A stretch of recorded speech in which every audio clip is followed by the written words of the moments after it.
There's a stretch of coastline in northern France, about 80 kilometers of it, where the sand still gives up metal after a heavy rain, bits of shrapnel, corroded fragments of things that were once part of machines, and before that, part of plans, and before those plans, part of arguments between men in rooms that smelled of cigarette smoke and cold coffee.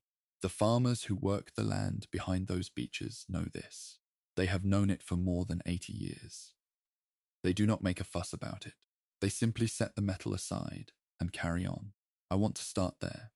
Not with the explosions, not with the famous photographs, not with the speeches, but with that quiet fact that the ground still holds what happened. That a day in the 6th month of 1944 left an imprint so deep that it is still, quite literally, in the soil. What you are about to watch is not a highlight reel. It is not a collection of the greatest hits of Operation Overlord, stitched together with dramatic music.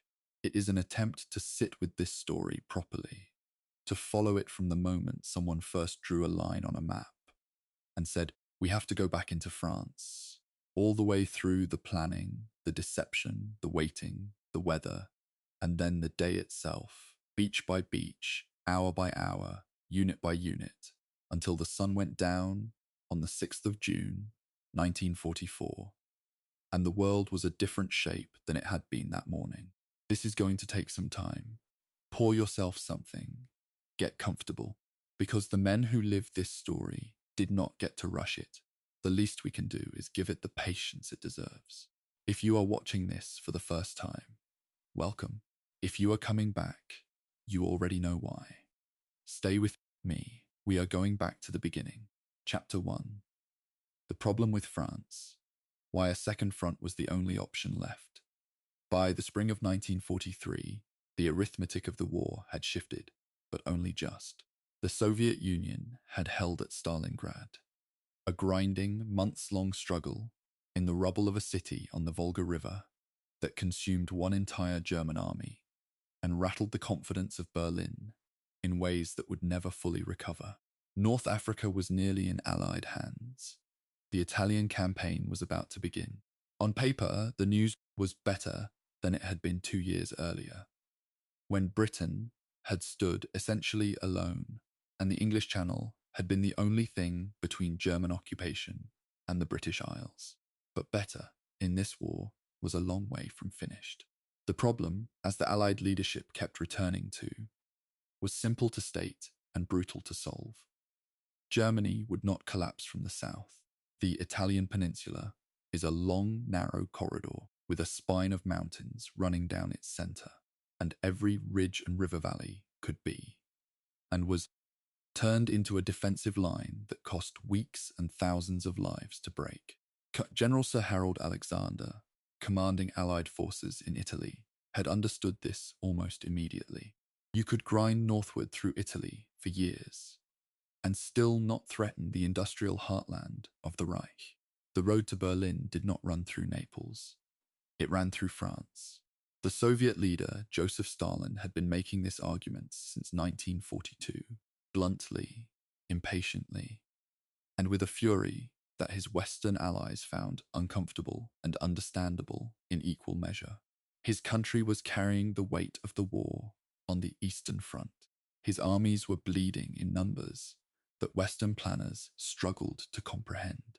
At the Tehran Conference in November of 1943, when Roosevelt and Churchill finally promised that a cross-channel invasion would come in May of 1944, Stalin received the news with the careful silence of a man who had been given that promise before and had not forgotten. The record of that conference shows he asked, specifically and repeatedly, who would command the operation, because to Stalin, a name attached to a plan was the only guarantee that it was real. The American position on a second front had evolved considerably since the United States entered the war following December of 1941. The American Chief of Staff, General George Marshall, had always favored a direct, cross-channel approach. Mass American industrial and manpower capacity thrown at Germany across the shortest possible route. The British had been more cautious, haunted by the memory of the Western Front in the First World War, where the logic of direct assault had consumed an entire generation. Churchill's preference for peripheral operations, North Africa, the Mediterranean, the Aegean, had delayed the cross-channel plan for 2 full years. Marshall was not wrong to push. Churchill was not wrong to hesitate. The tragedy of coalition warfare is that both arguments can be correct, and neither can fully prevail. What the delay had bought, however, was time. Time that the Americans used with extraordinary industrial energy. By 1943, the output of American factories had transformed the material balance of the war. The dockyards and assembly lines were producing landing craft, trucks, ammunition, aircraft and supplies at a rate that Britain alone could never have matched. In the first half of 1944 alone, approximately 9 million tons of supplies and equipment crossed the Atlantic from North America to Britain. That number, when you hold it in your mind, is staggering. And it is a number that only became possible because the decision to fight in the Mediterranean first had allowed time for American industry to reach full production. The delay had been costly. It had also been, in retrospect, essential. The site selection for the invasion was its own exercise in strategic geometry. The Allies considered 4 broad options: Brittany, the Cotentin Peninsula, Normandy, and the Pas-de-Calais. Brittany and Cotentin were rejected early, because both are peninsulas, which meant that any Allied force landing there could potentially be cut off at a narrow neck of land. The Pas-de-Calais was the shortest crossing point from England to France, roughly 33 kilometers at the Strait of Dover. And for that exact reason, it was the most heavily fortified section of the Atlantic coast. The Germans, reasoning as any military planner would reason, had concentrated their best defences at the most obvious crossing point. That very logic became one of the foundations of the Allied deception plan. If the Germans were certain the attack would come at the Pas-de-Calais, then the Allies could use that certainty against them. Normandy, by contrast, offered a wide beach frontage, proximity to the port of Cherbourg to the northwest, and enough depth to allow genuine operational manoeuvre once a lodgment was established. The serious drawback was the absence of a major port. Any large-scale invasion requires port facilities to land the enormous volumes of supply needed to sustain a growing force. The answer to that problem was one of the most audacious pieces of engineering thinking in the entire war. If there were no ports, the Allies would bring their own. The Mulberry artificials, harbours, enormous prefabricated structures towed across the English Channel and assembled off the Normandy coast were the kind of solution that only becomes thinkable when the people solving the problem refuse to accept the constraints as fixed. 2 harbours were planned, one for the American sector at Saint-Laurent-sur-Mer, one for the British sector at Arromanches-les-Bains. They would change the arithmetic of supply in ways that made the whole operation possible. So by the end of 1943, the decision was made. France, Normandy. May of 1944, later pushed to June. The plan had a name: Operation Overlord. The amphibious assault phase had a separate operational code name: Operation Neptune. The commander would be General Dwight D. Eisenhower, appointed to lead the Supreme Headquarters Allied Expeditionary Force, known by its acronym SHAEF.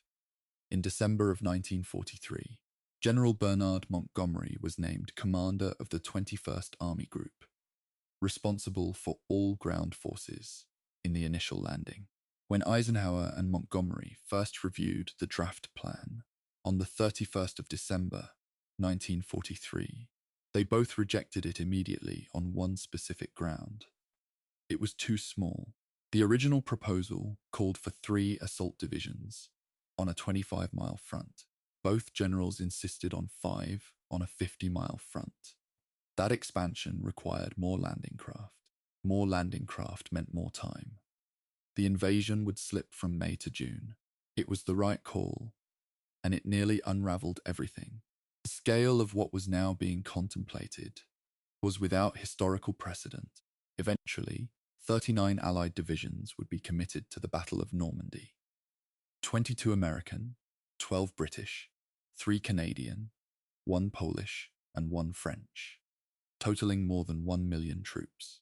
Over 2 million soldiers from 12 nations were in Britain by 1944, preparing for the operation. That is not a statistic that should slide past without pausing on it.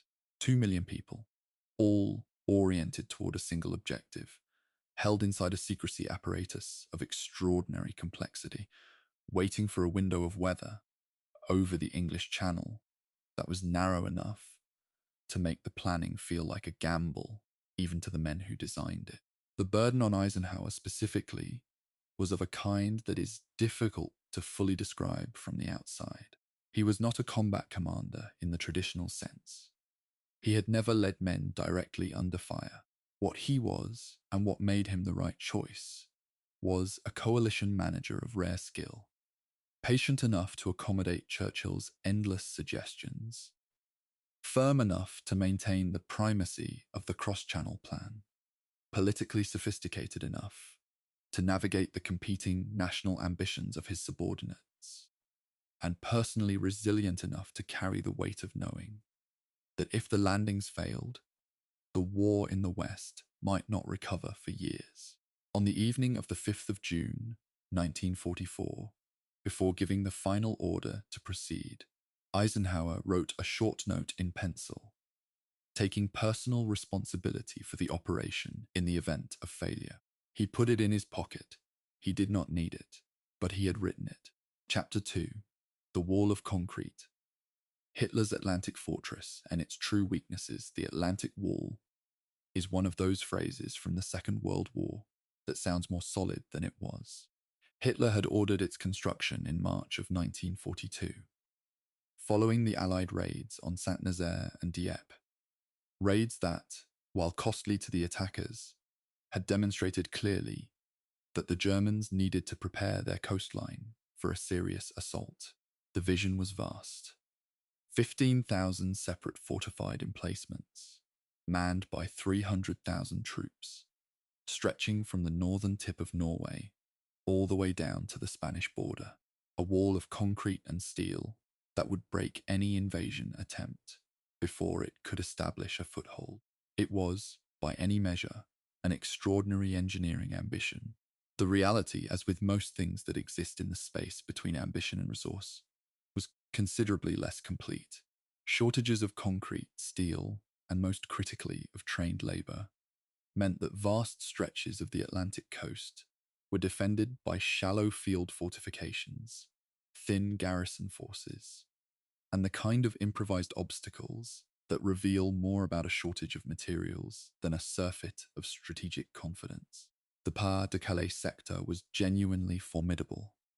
The Germans had invested heavily there, precisely because they expected that to be the invasion point. The Normandy coast was defended, but not at the same standard.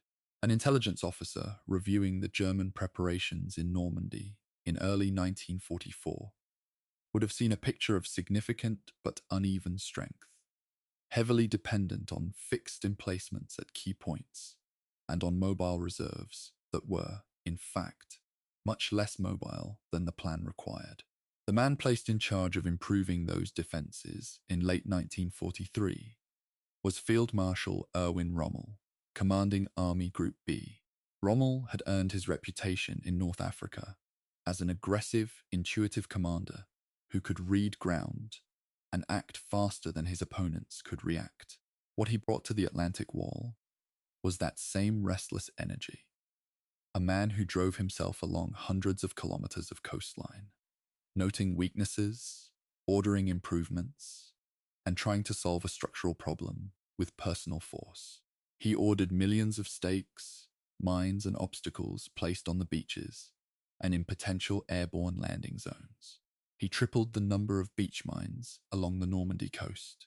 He had anti-glider stakes, known by German troops as Rommelspargel or Rommel's asparagus, planted in fields behind the coast to impede airborne landings.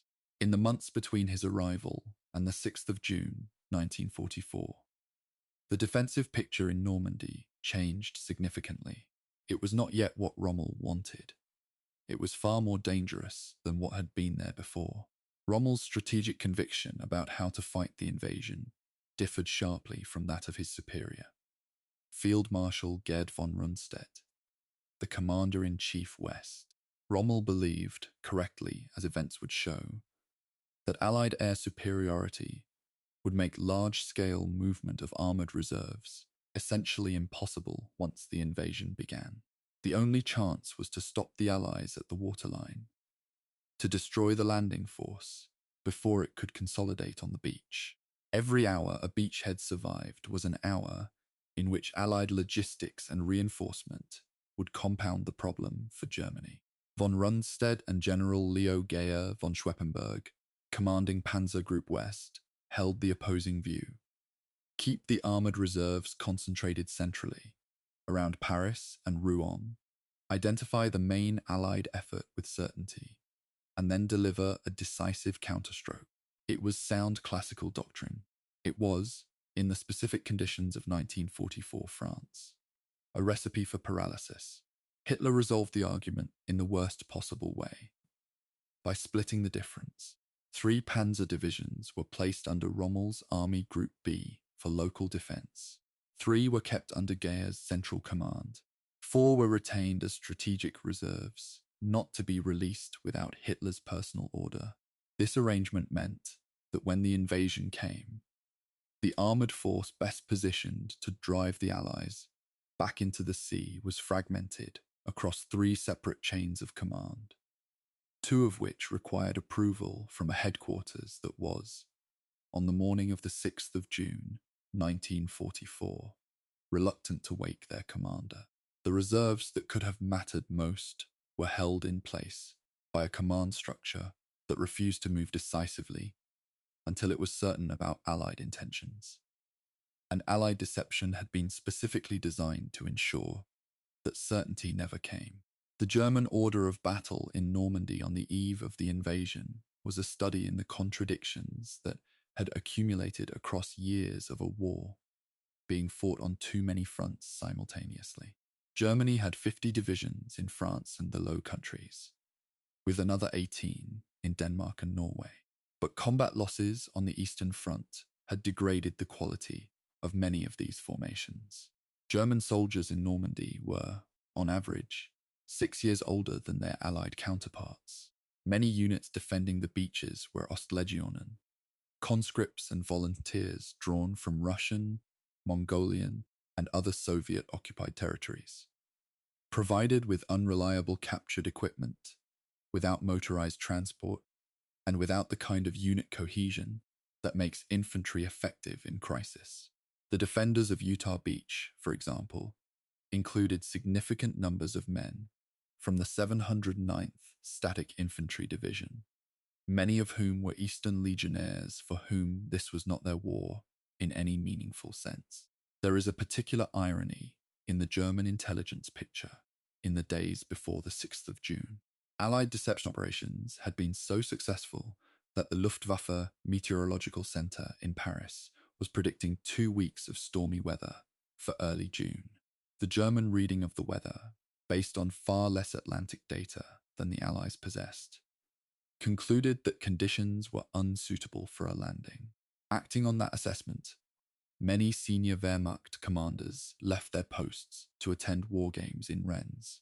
Field Marshal Rommel, who had driven himself across his sector for months, had returned to Germany for his wife's birthday and to petition Hitler personally for additional panzer divisions. His absence on the night of the 5th of June and the morning of the 6th would matter. Not decisively, perhaps. The structural problems were too deep for any one commander to overcome, but it mattered. The Luftwaffe over Normandy could muster only 815 aircraft on D-Day. The Allies had 9,543. That disparity alone tells you most of what you need to know about the structural condition of German air power. By the summer of 1944, an Allied bombing campaign, Operation Point Blank, had spent months targeting German aircraft production, fuel supplies, and airfields. The campaign had been costly for Allied bomber crews, but it had worked. Rommel knew he could not expect effective air support, and he had said so. A commander who understands clearly that he will be fighting without air cover is a commander who is already thinking about where to make his final stand, not where to press his advantage. The Atlantic Wall, in the end, was a political object as much as a military one. It was something to show the German population, a promise that Europe was sealed, that the war could be contained, that the regime had the situation in hand. The concrete was real, the guns were real, the men behind them were real. But the idea that a static defensive line could absorb and break the full weight of an Allied operation that had 2 years of planning, industrial production on a continental scale, and air and naval supremacy behind it, that idea had more to do with propaganda than with military logic. The wall that Rommel was trying to build was a race against time. On the morning of the 6th of June, 1944, he lost. Chapter 3. The Architects of Deception, Operation Bodyguard and the Ghost Army that fooled Germany.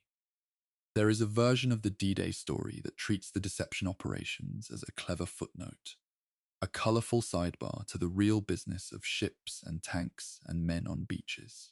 That version is wrong. The deception operations were not a supporting element of Operation Overlord. They were the precondition that made it viable. Without them, the concentration of German armour and reserve forces in the right place at the right time would have been orders of magnitude more dangerous than what the Allies actually faced. The story of D-Day is, in part, the story of an elaborate, sustained, brilliantly executed lie.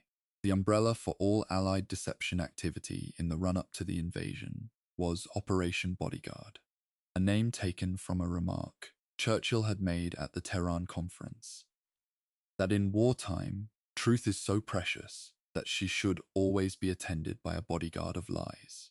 Under Bodyguard sat a collection of subsidiary operations, each targeting a different German assumption or a different German audience. The most important of these was Operation Fortitude, which divided into 2 components.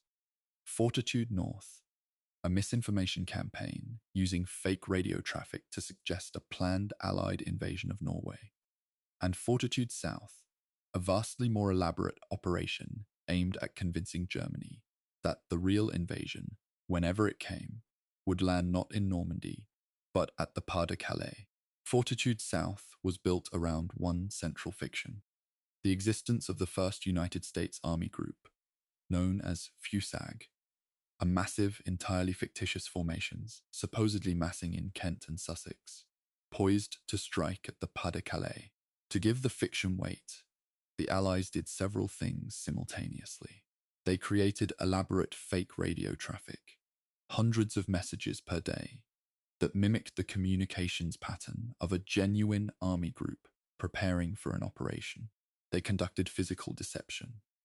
Inflatable tanks, dummy landing craft in harbours visible to German aerial reconnaissance, fake supply dumps, and they placed the most famous American general in Europe, Lieutenant General George Patton, the one commander the Germans believed most capable of leading a major assault, in nominal command of this ghost army. Patton, furious at being sidelined from the actual invasion planning, was stationed in England until the 6th of July, 1944, thus continuing to convince German intelligence that the real blow had not yet fallen, even after Normandy was already fighting. The intelligence dimension of the deception is the piece that historians keep returning to, because it is the piece that looks, in retrospect, almost too effective to be real.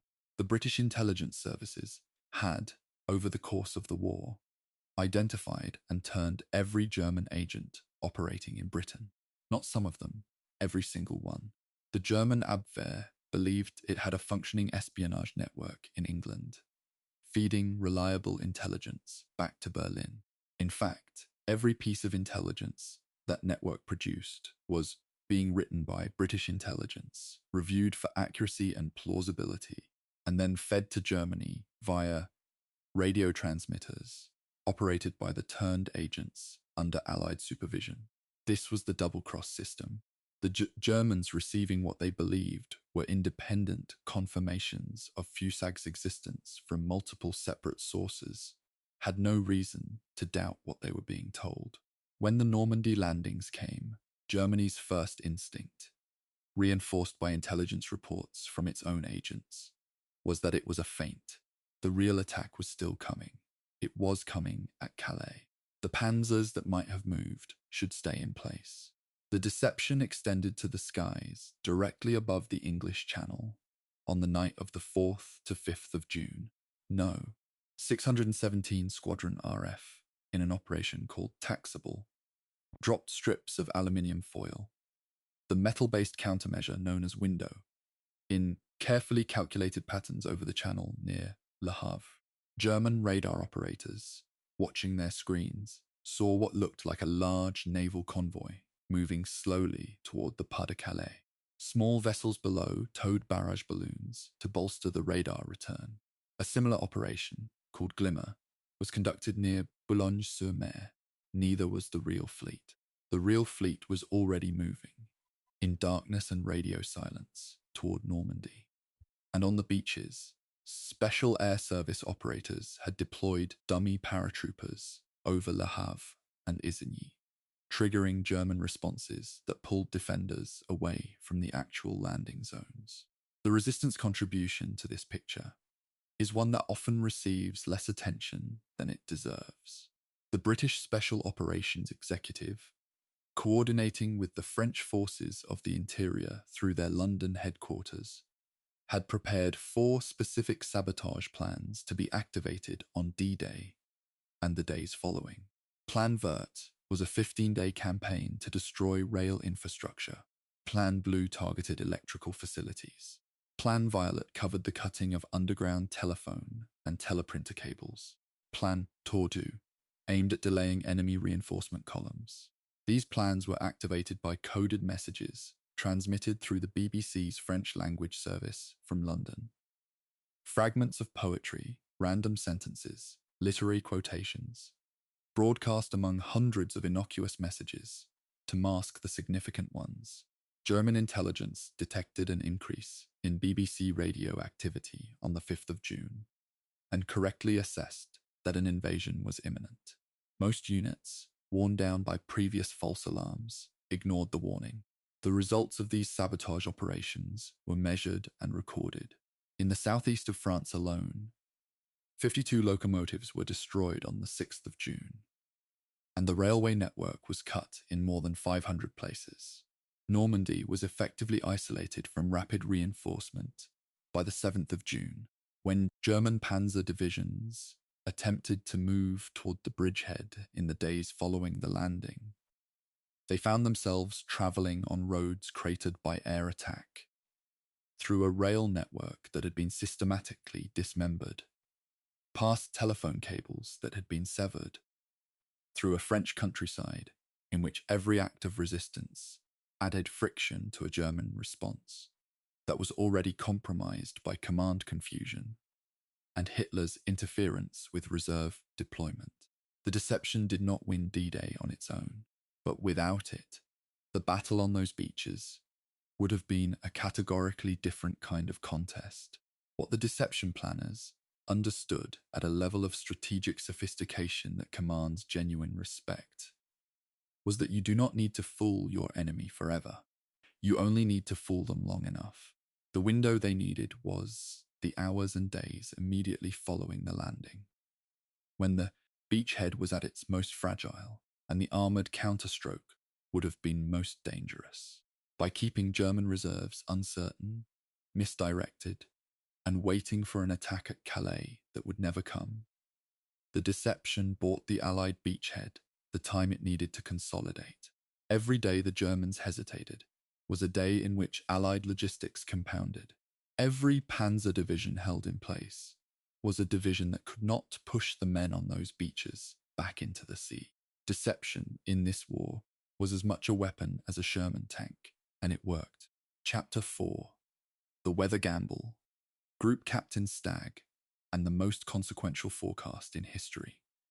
On the 4th of June 1944, Eisenhower did something that no amount of planning, industrial output, or military genius had prepared him for. He cancelled the invasion. More than 5,000 ships were already at sea. Men were already in their landing craft, seasick and cold and frightened. The fleet had to be turned around and brought back to port, with all the logistical complexity and operational security risk that entailed, because the weather over the English Channel was unacceptable.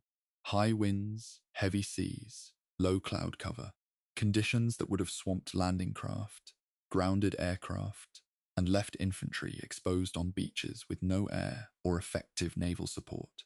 The decision was correct. It was also, for the men waiting in those ships, an experience of particular cruelty. To have prepared, to have sailed, to have gotten that close, and then to turn back and wait. The physics of the problem were precise and unforgiving. The invasion planners had established a narrow set of conditions that had to be met simultaneously for the operation to proceed. They needed a full moon, or close to it, for aircraft navigation. They needed the tide to be coming in, at a specific midpoint between low and high, so that the beach obstacles would be visible above the waterline for the initial landings. But the rising water would then carry subsequent waves closer to the dunes and reduce the distance men had to cross under fire. They needed the landings to take place shortly before dawn, first light, but not full daylight. They needed reasonable visibility for aircraft. They needed acceptable sea conditions for the landing craft. Put all those requirements together, and you find that only a handful of days in each month met even most of them. If the window in early June was missed, the next viable period would be somewhere between the 18th and 20th of June. A postponement of 2 weeks in June of 1944, with over 150,000 men, their equipment, and the secret of their destination, somehow kept contained across every harbour and training camp in southern England, was a prospect that could have unravelled the entire operation.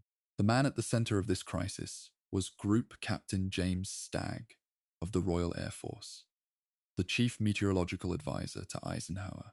Stagg's position was, from a purely human standpoint, almost impossible. He was being asked to predict the weather over the English Channel with enough precision to commit the largest military operation in history to a specific date. And he was doing so with data that was inherently incomplete. The Allies controlled weather information from the Atlantic, but imperfectly. The German meteorologists in Paris, working with even less data, were predicting continued storms for the next 2 weeks.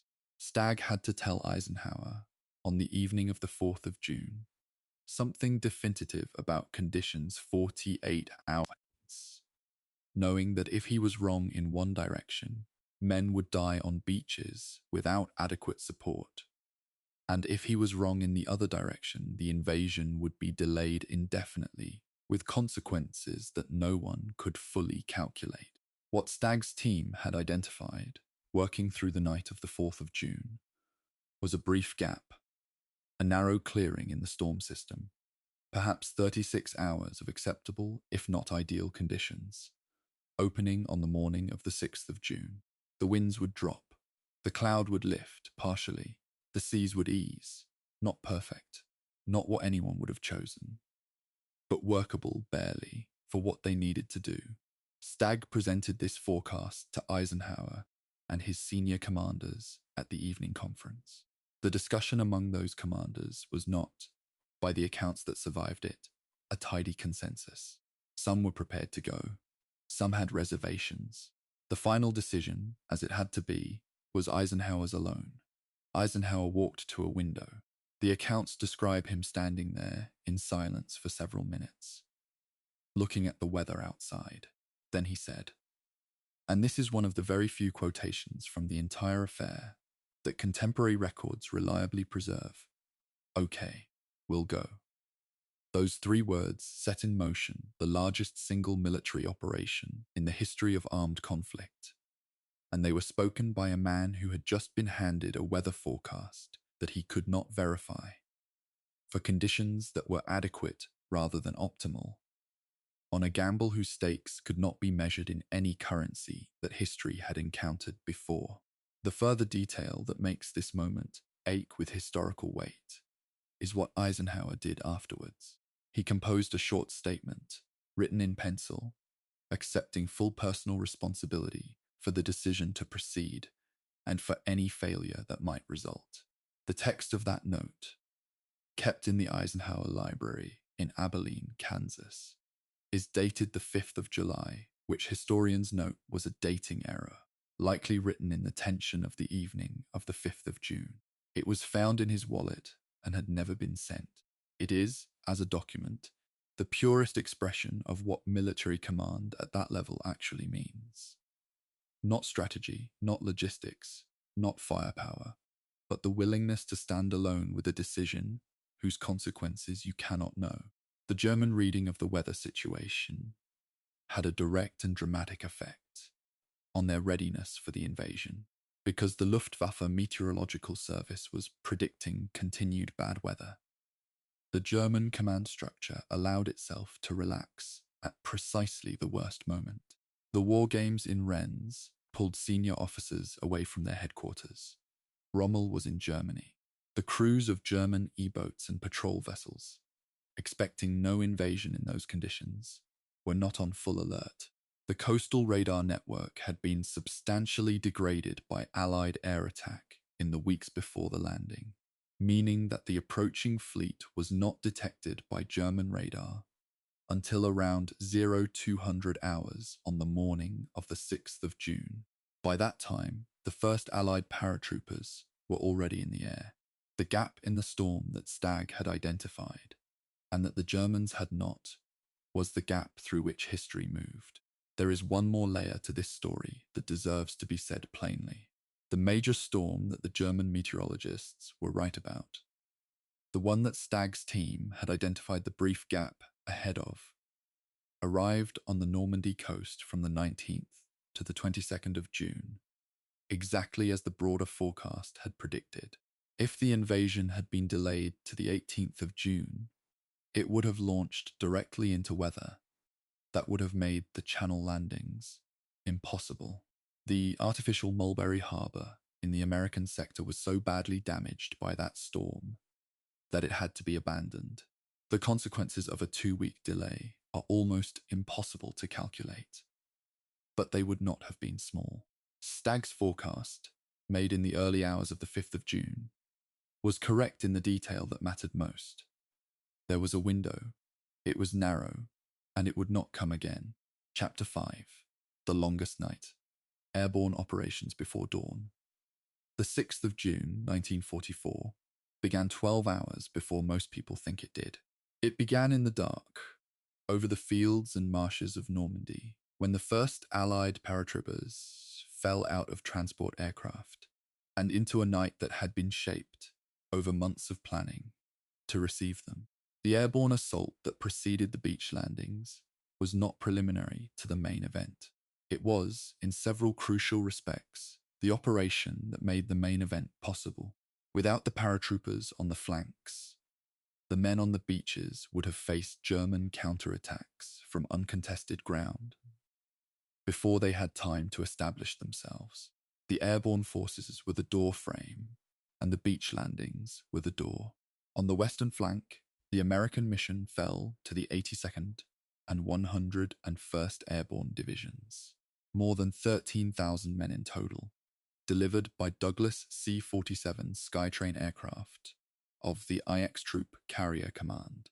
Their objectives were the network of causeways and bridges behind Utah Beach, through terrain that the Germans had deliberately flooded to deny easy movement to any force coming off the coast. The Utah Beach landing zone was essentially a coastal strip separated from the Normandy interior by flooded marshland, with only a handful of elevated causeways crossing it.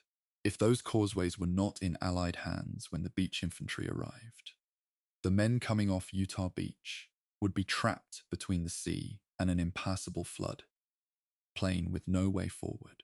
The 82nd and 101st were there to hold those exits open. The execution of the American airborne drop was, by the honest account of those who survived it, messy almost beyond calculation.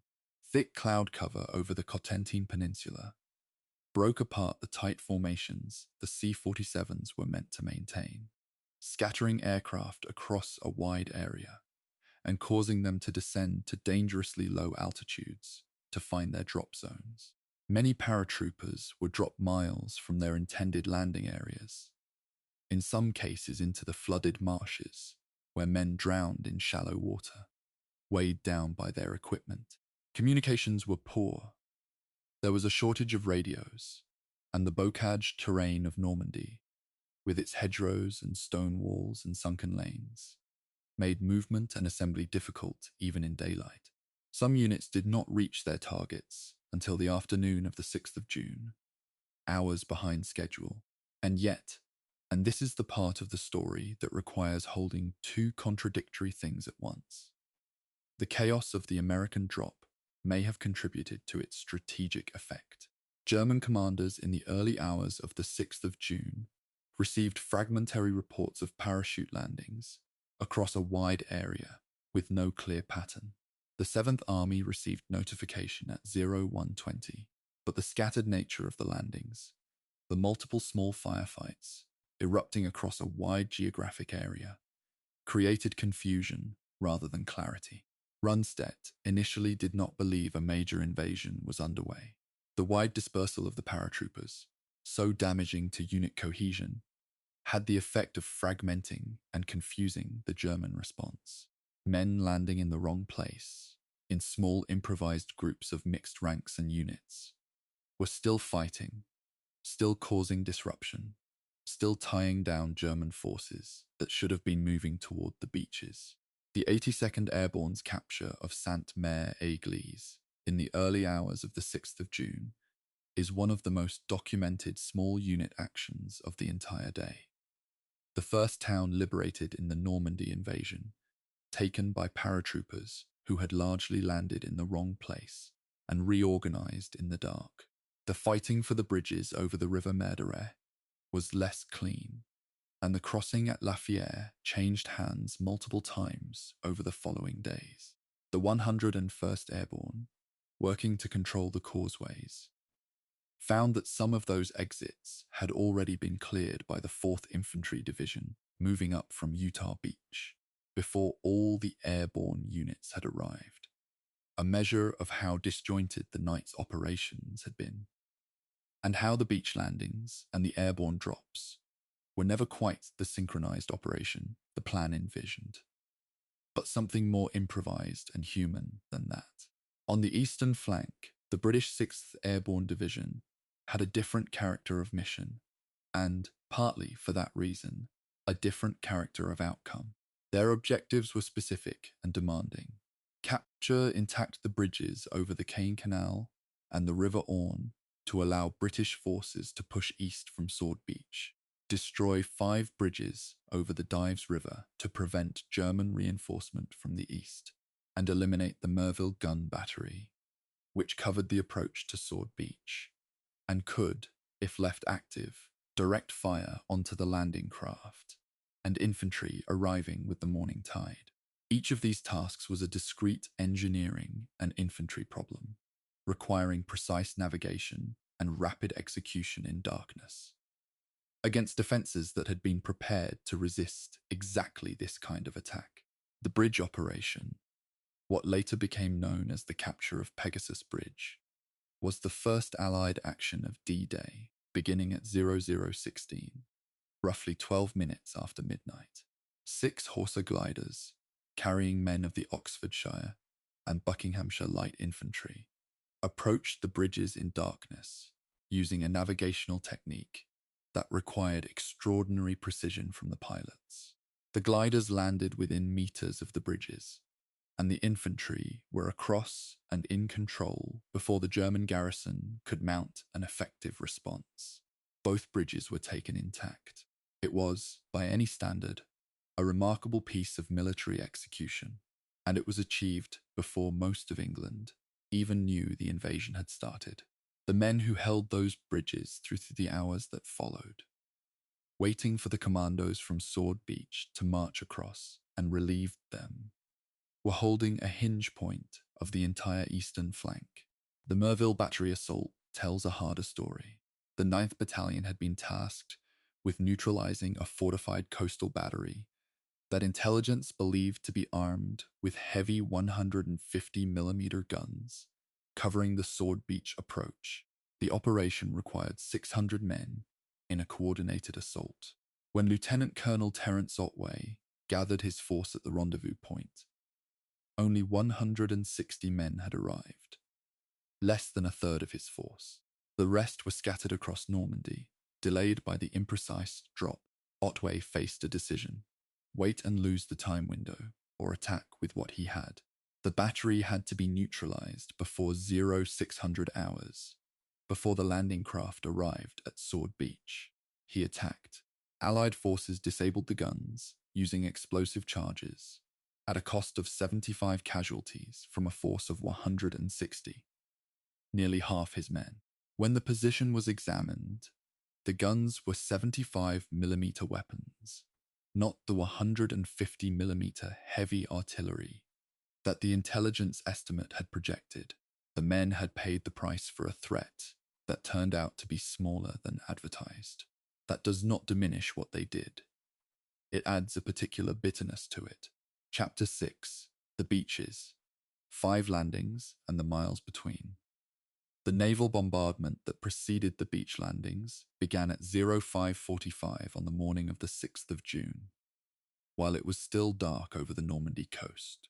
The Eastern Task Force, centered on the battleships Ramillies and Warspite, the Monitor Roberts, 12 cruisers, and 37 destroyers, opened fire on pre-registered targets behind and along the British and Canadian sectors.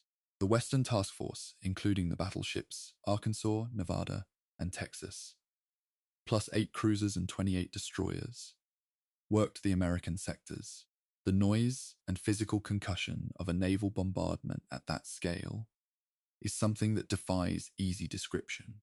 Former naval officers who were present on smaller vessels describe the muzzle blast from a battleship's main armament as a physical blow, a pressure wave you felt in your chest before you heard the sound.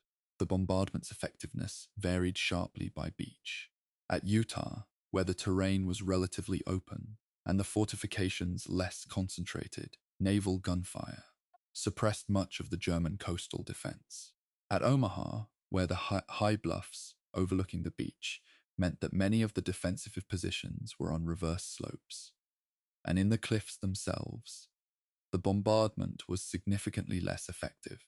Bombers of the United States Army Air Forces, tasked with striking the Omaha beach defenses ahead of the landings, delayed their bomb release to avoid hitting the landing craft below, with the result that most of their bombs fell harmlessly 2 or 3 miles inland.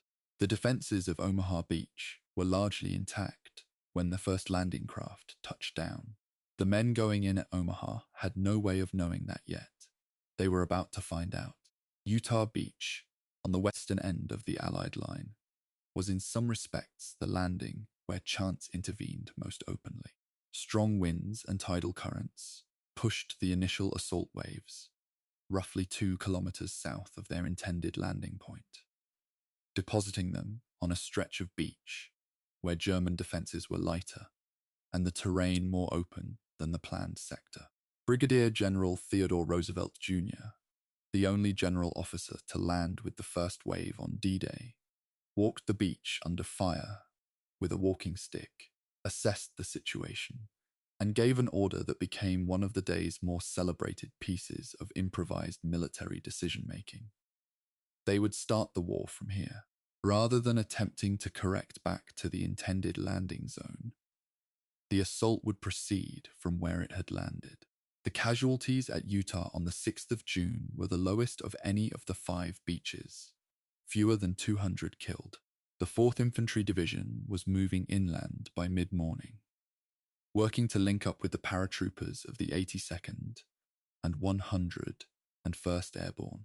At the opposite end of the human cost spectrum was Omaha Beach, a roughly 6-kilometer stretch of coastline that has come to stand in the decades since for everything that was most terrible about the day. The beach itself was a killing ground by geography, a wide, exposed expanse of sand backed by a low sea wall with high bluffs on either side commanding every meter of the approach.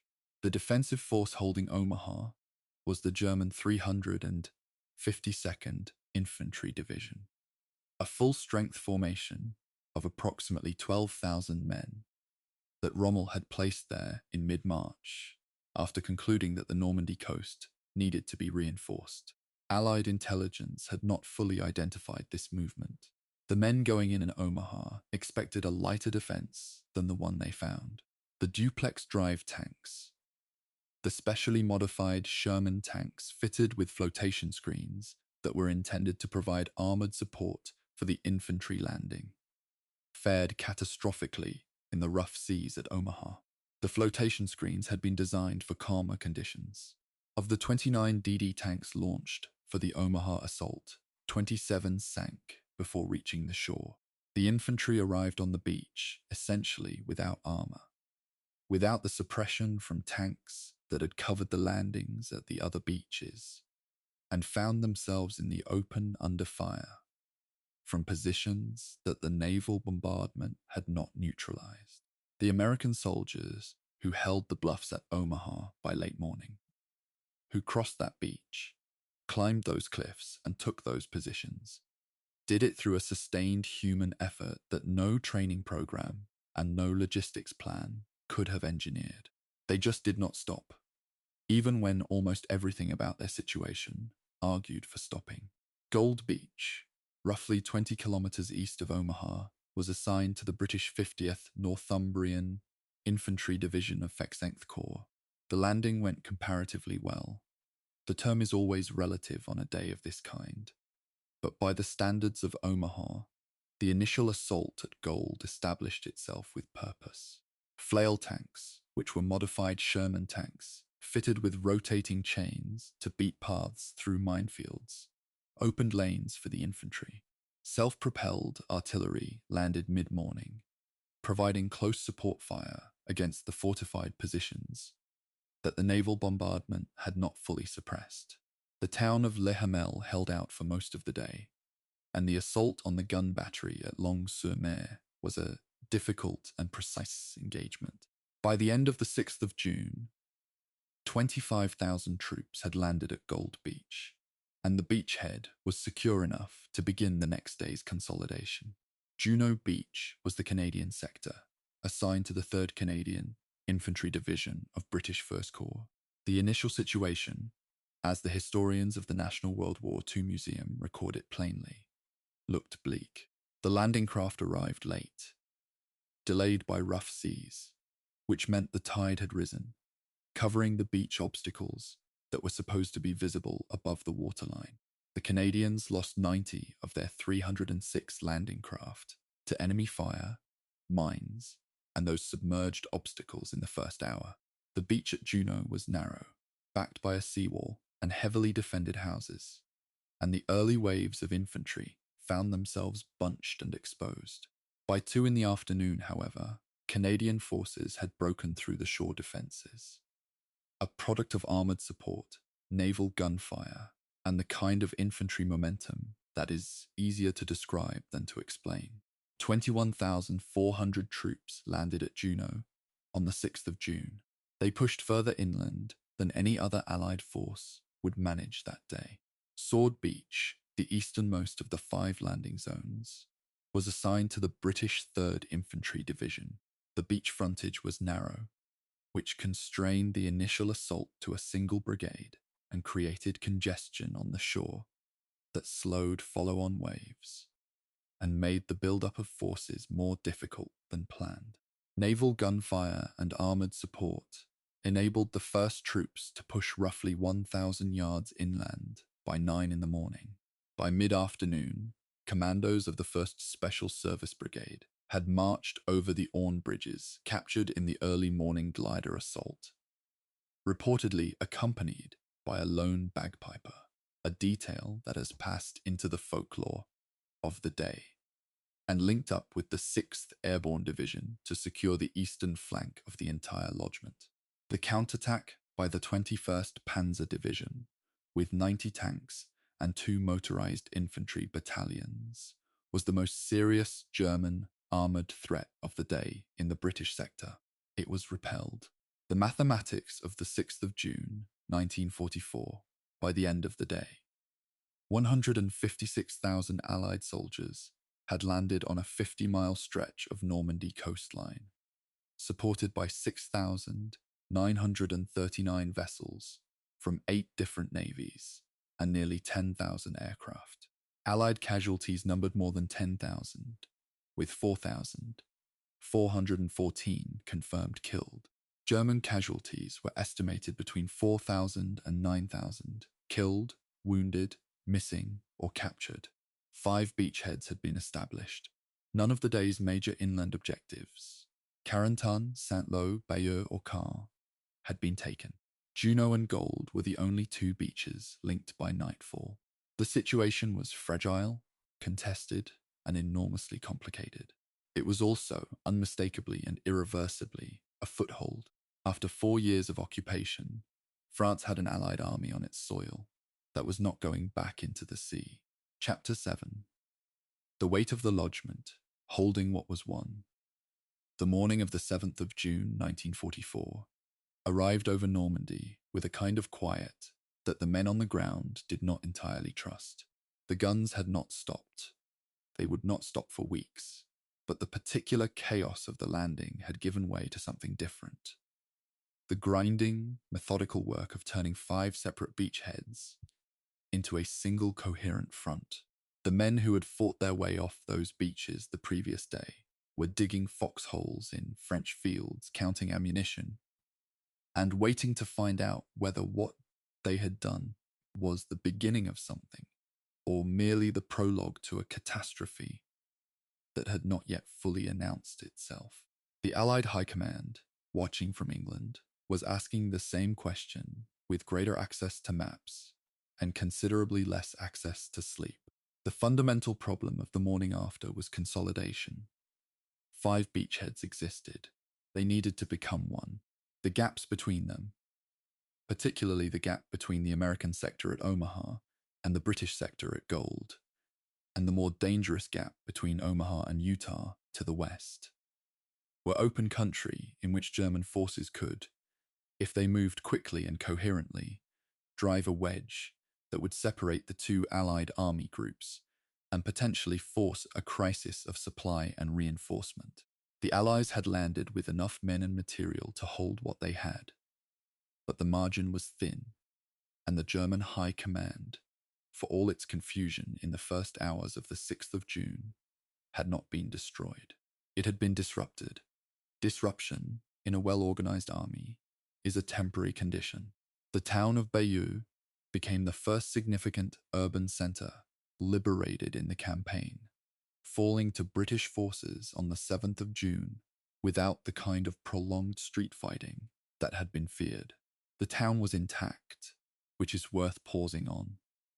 Much of what the Allies had feared about the liberation of France was that it would require fighting through occupied cities and towns, causing civilian casualties and destroying the very country they had come to free. Bayeux had been bypassed rather than assaulted. It stood as an early suggestion that the advance, in some sectors, might move faster than the most cautious estimates had allowed.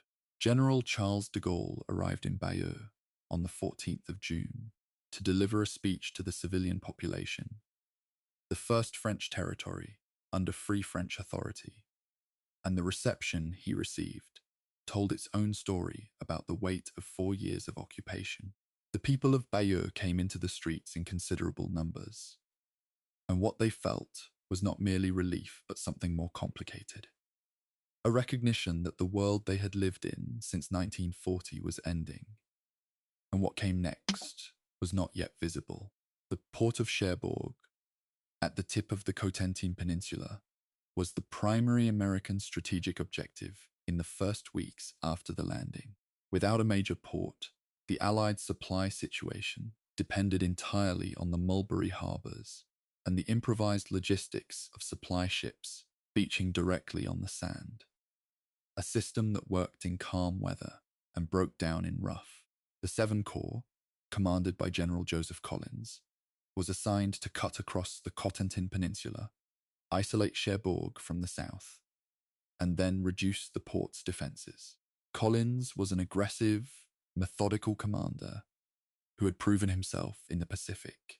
Before being transferred to Europe, he would need both qualities in the weeks ahead, because the bocage terrain of Normandy, the dense network of hedgerows, sunken lanes, and earthen embankments that divided the Norman countryside into hundreds of small, close-quarters fighting compartments, was terrain that absorbed men and time at a rate that no headquarters map had fully anticipated.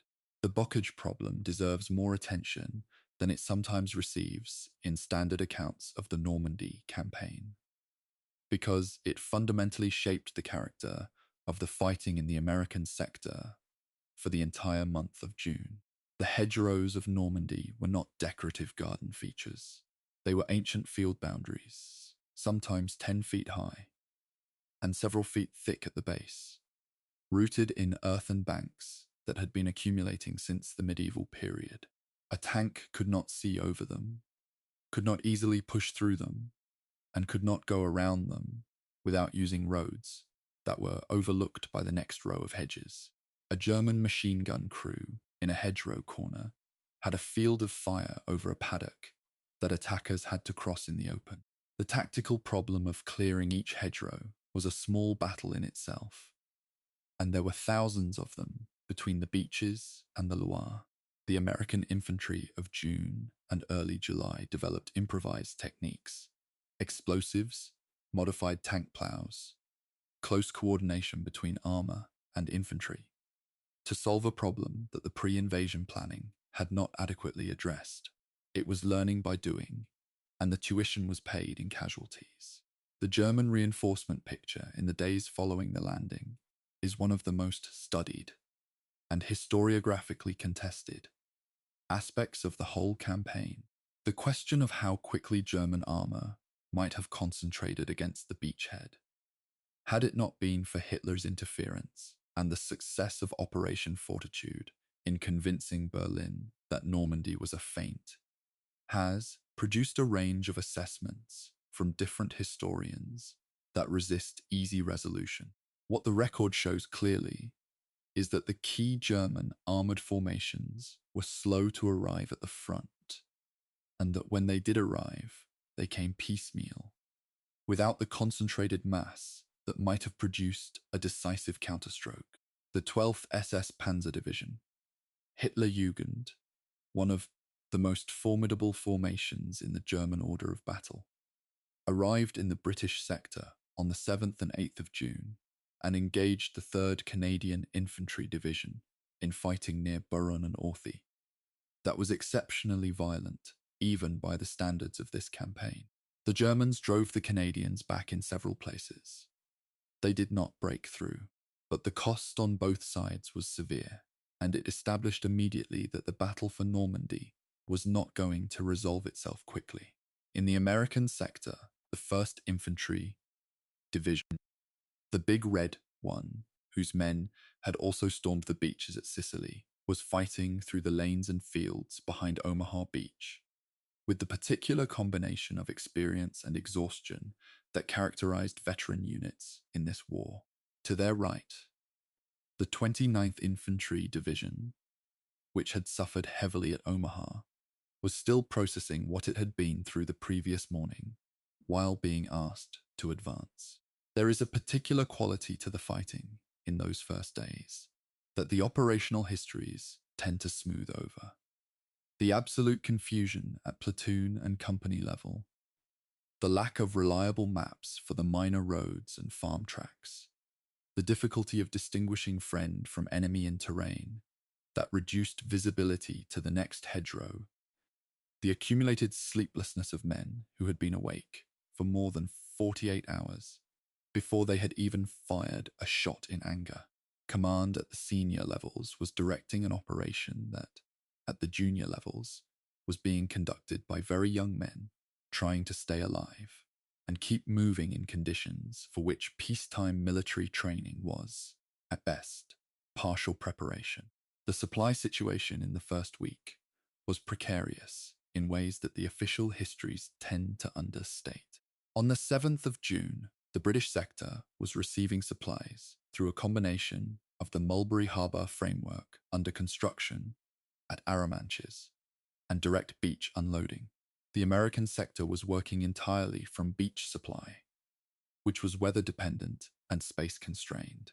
On the 6th of June alone, the Allies had intended to unload more than 14,000 tons of supplies on the American beaches, and bad weather and beach congestion meant they fell well short of that figure.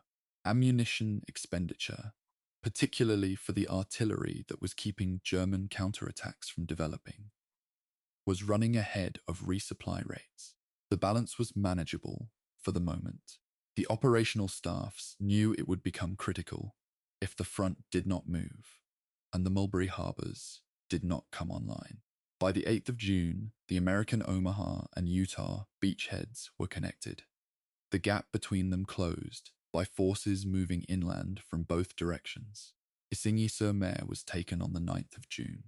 By the 12th of June, paratroopers of the 101st Airborne Division had seized Carentan after sustained fighting against determined German paratroopers of the 6th Fallschirmjäger Regiment, who held the town's approaches, and the American beachhead from Utah and Omaha was now a single continuous front.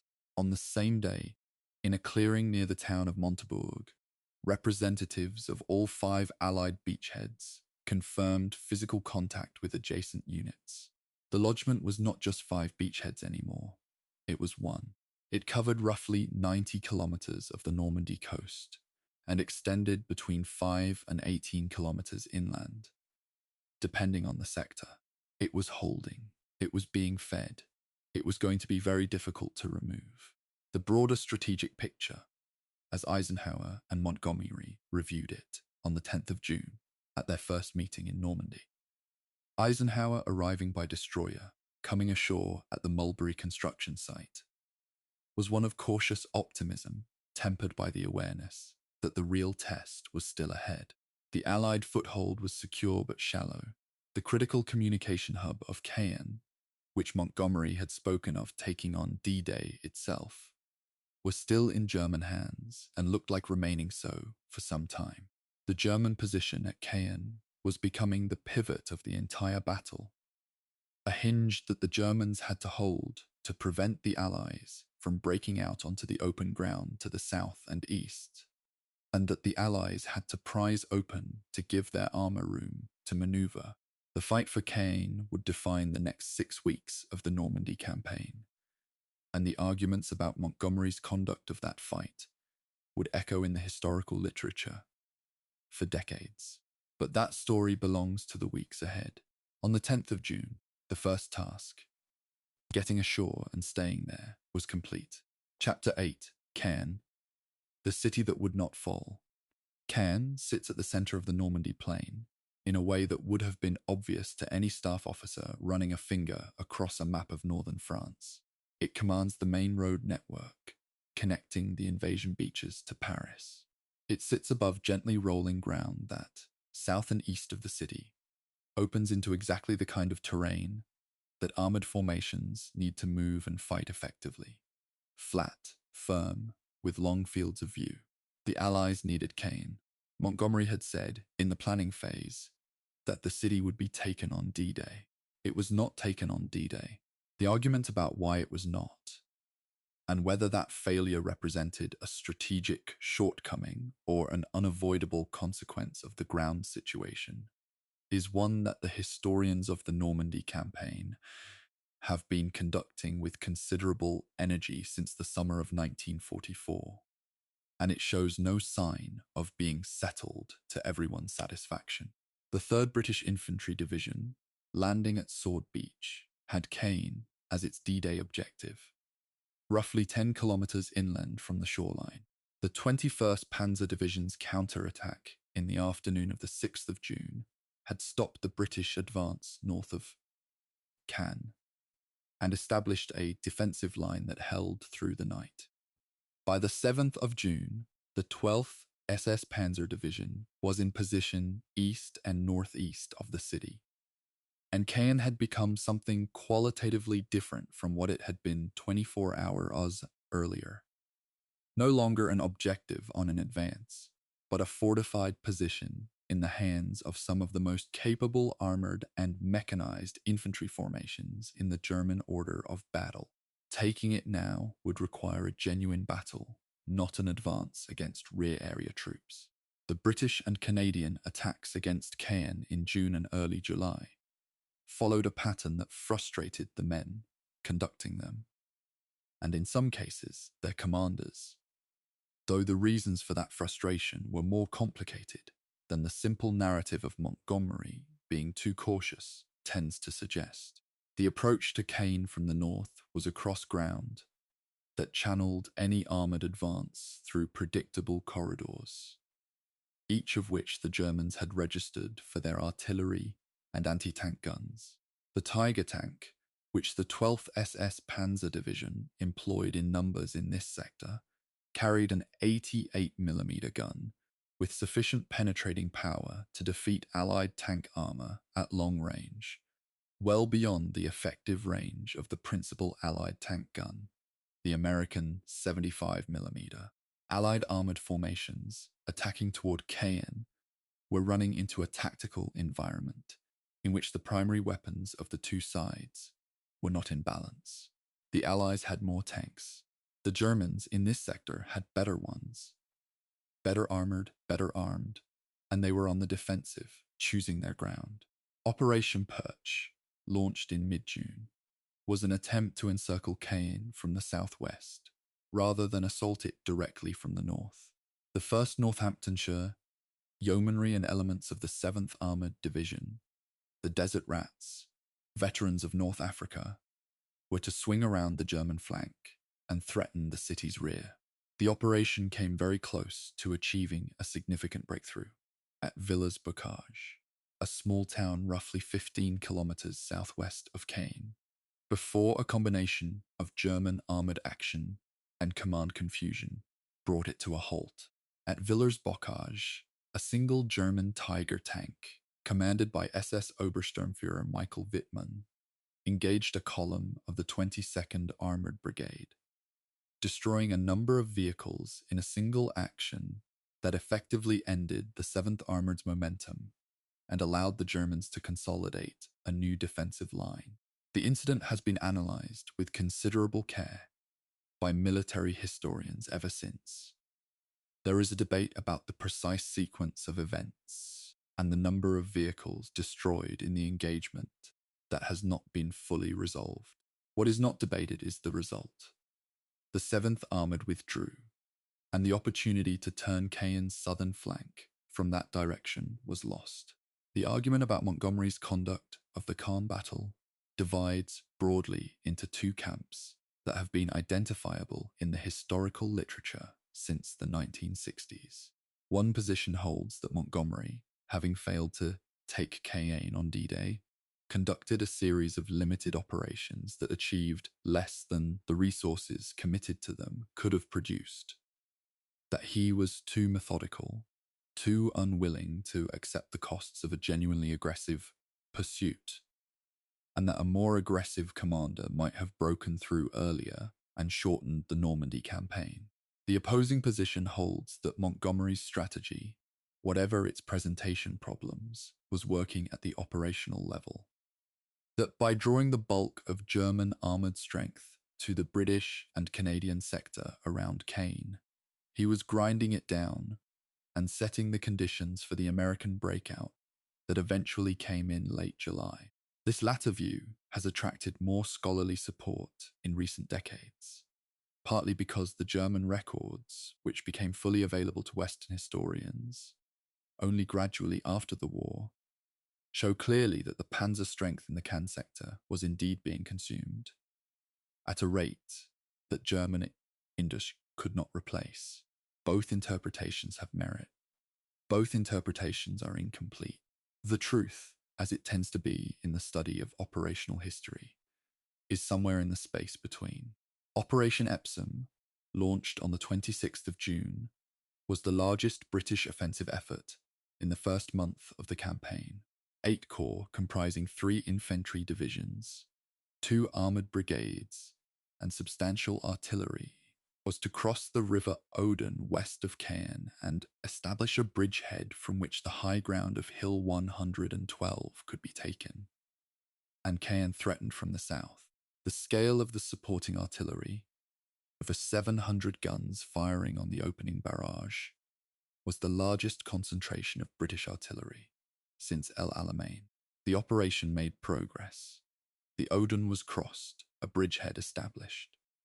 Before the arrival of 2 SS Panzer Corps formations from the Eastern Front, released south of Caen, threatened the flanks of the British salient severely enough that the operation was halted short of its objectives. Epsom did not take Caen, but the German counterattack against the Epsom salient absorbed both the 2nd SS Panzer Corps and the 1st SS Panzer Corps, formations that the Germans would desperately need later in the campaign, and that were now depleted and positioned in the wrong place. The bombing of Caen on the 7th and 8th of July, preceding Operation Charnwood, was one of the most controversial decisions of the entire campaign. Over 460 Avro Lancaster and Handley Page Halifax heavy bombers dropped more than 2,500 tons of bombs on the northern part of the city. The bombing was intended to destroy the German defensive positions and create rubble that would impede the movement of armoured reserves. What it created, in practice, was a rubble field that impeded Allied movement as much as German, and inflicted severe casualties on the French civilian population of Caen, who had remained in the city and had not been adequately warned. The numbers of civilian deaths are disputed, with estimates ranging from several hundred to several thousand. The records for this specific event are incomplete.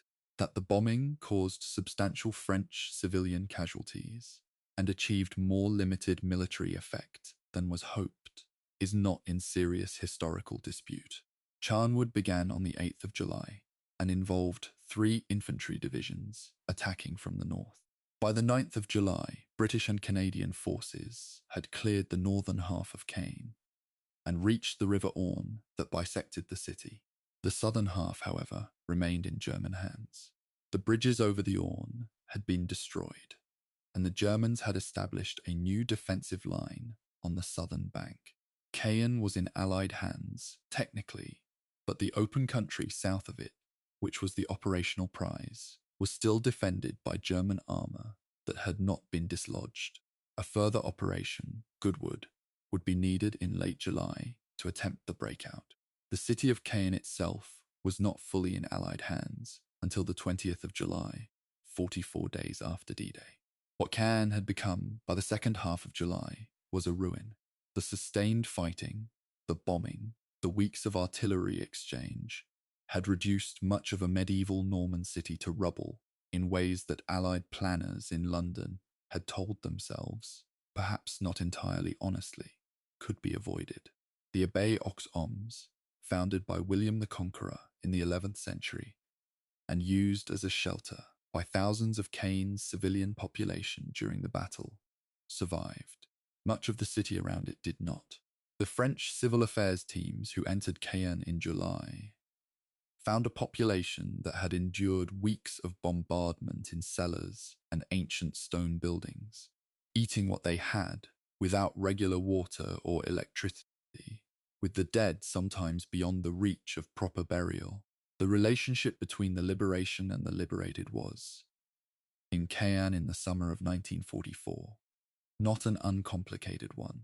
The Allied soldiers who walked through it understood they were looking at what their coming had cost. The historical significance of the Caen battle is difficult to reduce to a simple verdict. It consumed British and Canadian manpower at a rate that created serious concerns in Whitehall about the sustainability of the campaign. Britain had been at war since 1939. Its manpower reserves were more strained than America's, and infantry replacement rates were approaching limits that made the casualty arithmetic uncomfortable. It consumed German armour, which turned out to matter more. It fixed the German strategic attention and reserve commitment on the British and Canadian sector in a way that left the American sector, to the west, progressively more thinly held. The breakout that eventually cracked open the Normandy campaign came in the American sector in late July because of what had been happening for weeks in the British sector. Understanding Caen requires understanding that a battle does not need to succeed on its own terms to succeed at the operational level. That is one of the more demanding concepts in military history. And Normandy, 1944, is one of its clearest illustrations. Chapter 9, The American Sector, Cherbourg, the Bocage, and the Cost of Ground. The Kentine Peninsula is a fist of land reaching north from the Normandy coast into the English Channel, with the port city of Cherbourg at its knuckle. For the American logisticians who were thinking about the supply problem, the fundamental constraint on all operations in northwestern Europe, Cherbourg was the answer to a question that became more urgent every day. The Mulberry Harbour in the American sector had been badly damaged by the Great Storm of the 19th to 22nd of June, leaving the Americans with only beach supply and the British Mulberry at Arromanches to sustain their operations. Cherbourg was a major pre-war commercial port with deep water facilities, dry docks, and the infrastructure to handle the volume of supply that the American forces would require. It needed to be taken, and it needed to be taken before the German garrison could destroy it completely. General Collins cut across the base of the Cotentin Peninsula with 3 infantry divisions between the 10th and 18th of June, isolating the peninsula and trapping the German garrison. Roughly 40,000 men under General Karl Wilhelm von Schlieben against the sea. The advance was against the Bocage in its most difficult configuration.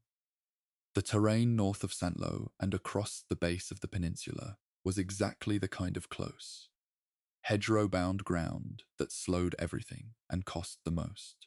The 101st Airborne Division, the 90th Infantry Division, and the 82nd Airborne, the latter now fighting as infantry rather than paratroopers, bore much of the cost. The 90th, in particular, went through several command changes in its first weeks of fighting as leadership proved unequal to the demands of the Bocage, a painful but not unusual process for a division encountering full-scale combat for the first time. Divisions learned. The learning was expensive. The assault on Cherbourg itself began on the 22nd of June, after Collins had given the German garrison an opportunity to surrender, which was declined. The city's outer defences were a combination of 19th century forts, modernised with concrete and gun emplacements, and field fortifications, occupying the high ground above the port. 3 American infantry divisions, the 79th, the 9th, and the 4th, attacked simultaneously along a wide front with heavy air and artillery support. The RAF and United States Army Air Forces attacked the fixed defences in a concentrated bombardment on the 22nd of June. Cherbourg fell on the 26th of June, with General von Schlieben surrendering to American forces. It was the first major German garrison to capitulate in the Normandy campaign. The celebration was tempered almost immediately by the inspection of the port facilities, which the Germans had demolished with systematic thoroughness. Cranes toppled, channel approaches mined, dry docks flooded, harbour infrastructure wrecked. American engineers estimated it would take 3 months to restore Cherbourg to operational capacity. In the event, by September of 1944, The port was handling 10,000 tons of supply per day, but those were 3 months of supply crisis that could not be bypassed. Back in the bocage, the American First Army was engaged in some of the most grinding, attritional combat of the entire Western campaign.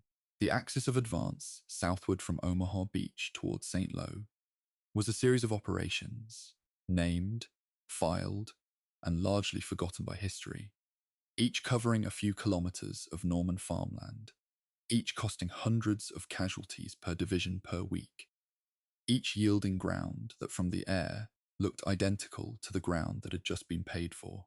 The 29th Infantry Division, which had carried so much of the cost of Omaha Beach, was advancing on St. Lo through terrain that seemed designed to nullify its strength. The 2nd Infantry Division, the 1st Infantry Division, and the 30th Infantry Division were all engaged along this sector.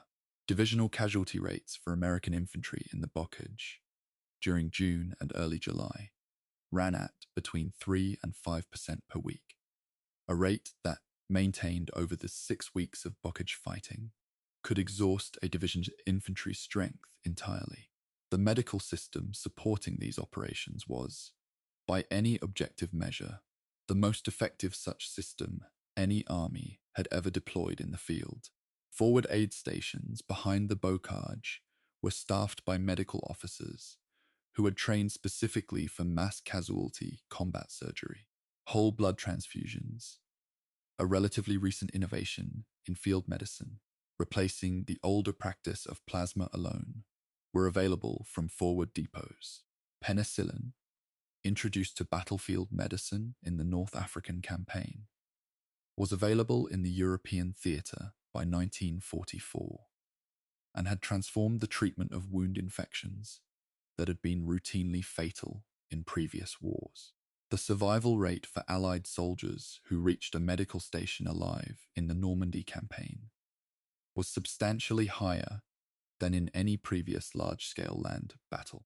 This is a fact that tends to be submerged in the casualty figures, but it represents a genuine achievement of medical science and military logistics that belongs in any honest account of what made the campaign function.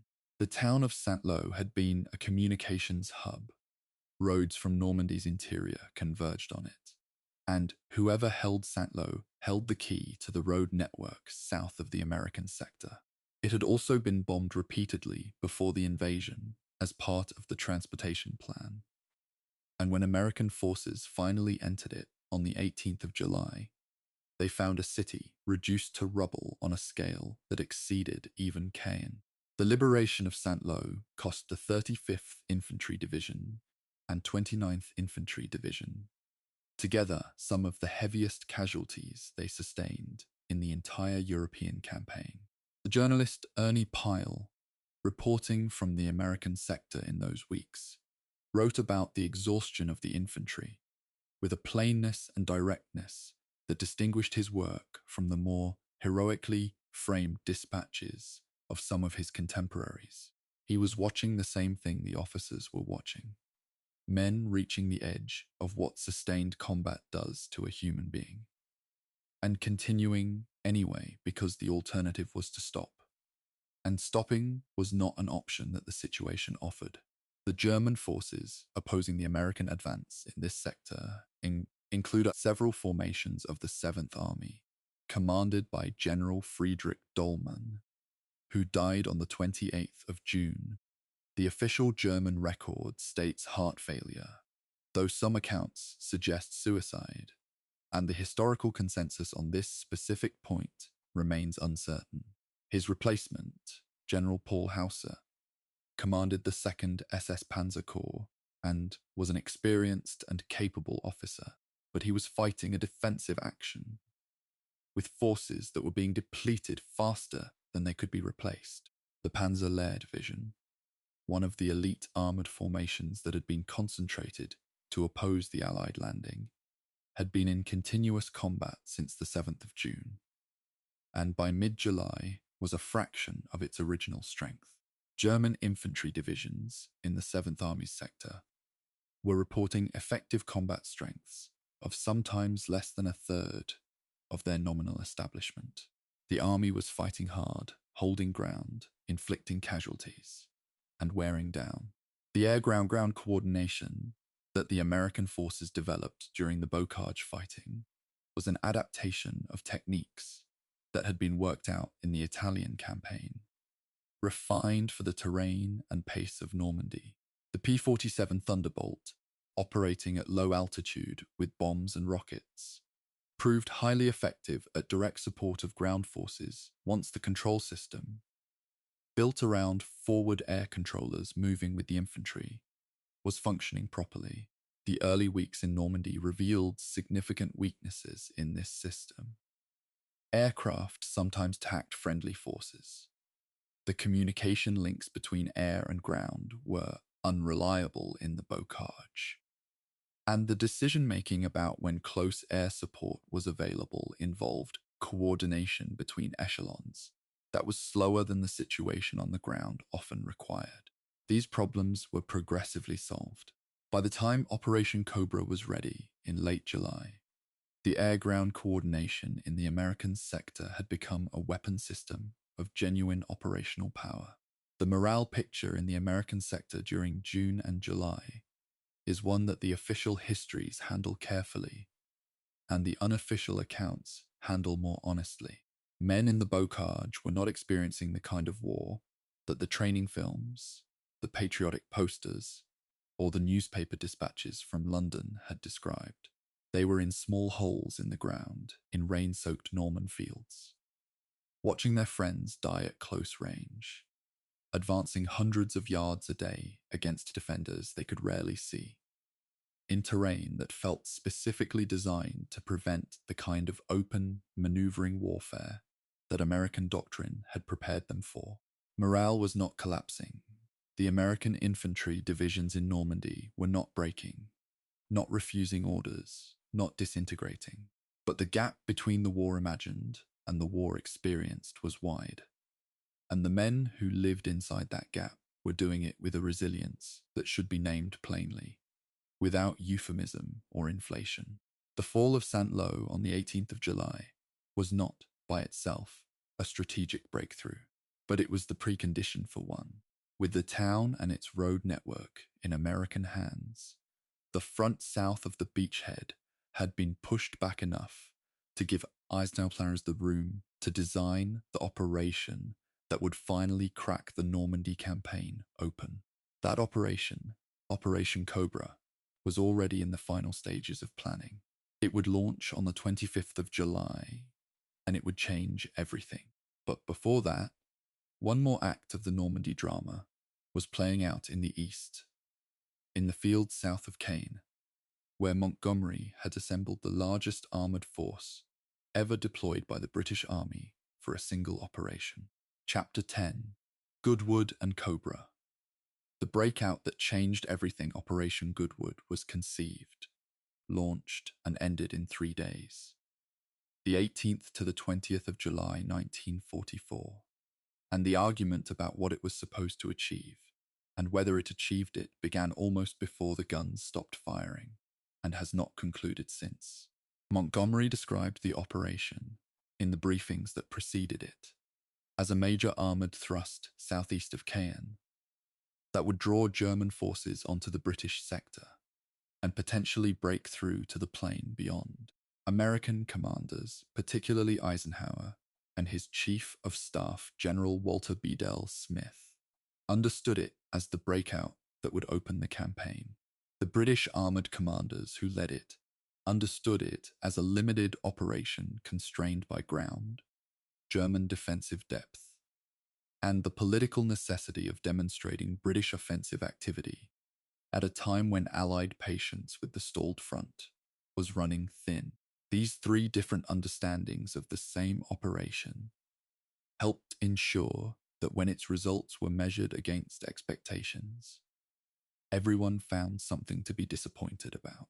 The assault force for Goodwood was the 8th Corps, 3 British armoured divisions, the 11th, the Guards, and the 7th, attacking in a corridor roughly 3 kilometres wide between the high ground of the Borgebus Ridge and the village of Cagny on the right flank.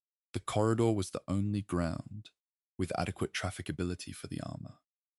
The rest of the terrain in that sector was either flooded, mined, or covered by the villages and orchards that provided the German anti-tank teams with close-range ambush positions. The problem of funneling 3 armored divisions through a narrow frontage was understood before the operation began. There was no alternative that offered better conditions. The air preparation for Goodwood was on a scale not previously attempted in support of a ground operation. Over 1,500 heavy bombers, more than 800 medium and tactical bombers, and hundreds of fighter bombers struck the German defensive positions ahead of the assault. The bombardment stunned the forward German positions and temporarily disrupted the communications network behind the front. The 11th Armored Division made significant initial progress, advancing 8 kilometers in the first 2 hours. Then the situation began to unravel. German anti-tank guns on the Borgebus Ridge, the key terrain feature that dominated the entire sector, had survived the bombing and were engaging the advancing British armor at long range. The armored corridor, already narrow, became congested as vehicles from 3 divisions competed for the same ground. German armored reserves, the 1st SS Panzer Division and the 12th SS Panzer Division, were committed and halted the British advance short of the ridge. By the evening of the 18th of July, the 11th Armoured had reached the crest of the ridge at several points, but could not hold the forward positions against counterattack. Over 3 days, the 3 British armoured divisions lost approximately 400 tanks, a figure that caused genuine alarm in London, where the production and replacement numbers were watched closely by Churchill's government. Eisenhower's reaction to Goodwood's outcome was one of the lowest points in his relationship with Montgomery. He had drafted a message to 7th Air Force General Karl Spaatz, congratulating him for the air preparation that he believed had opened the way for a major breakthrough before the results of the ground operation were clear. When the results came in, limited gains, heavy tank losses, no strategic breakthrough, the message had to be recalled. The exchanges between Eisenhower and Montgomery in the days following Goodwood were, by the accounts of those present at Scheif, strained to a degree that raised questions about whether Montgomery's command of the ground forces could be sustained. Montgomery survived those conversations. His explanation that Goodwood had served its strategic purpose by drawing German armor to the British sector and setting conditions for the American operation was sound, and Eisenhower was persuaded that the plan remained on track. But the relationship was marked by an exchange of pressure and reserve that never fully recovered. Operation Cobra, which began on the 25th of July in the American sector, is the operational event that the Normandy campaign had been building towards since the beginning. The point at which the strategic logic that had governed 6 weeks of grinding attrition finally expressed itself in open ground and rapid movement.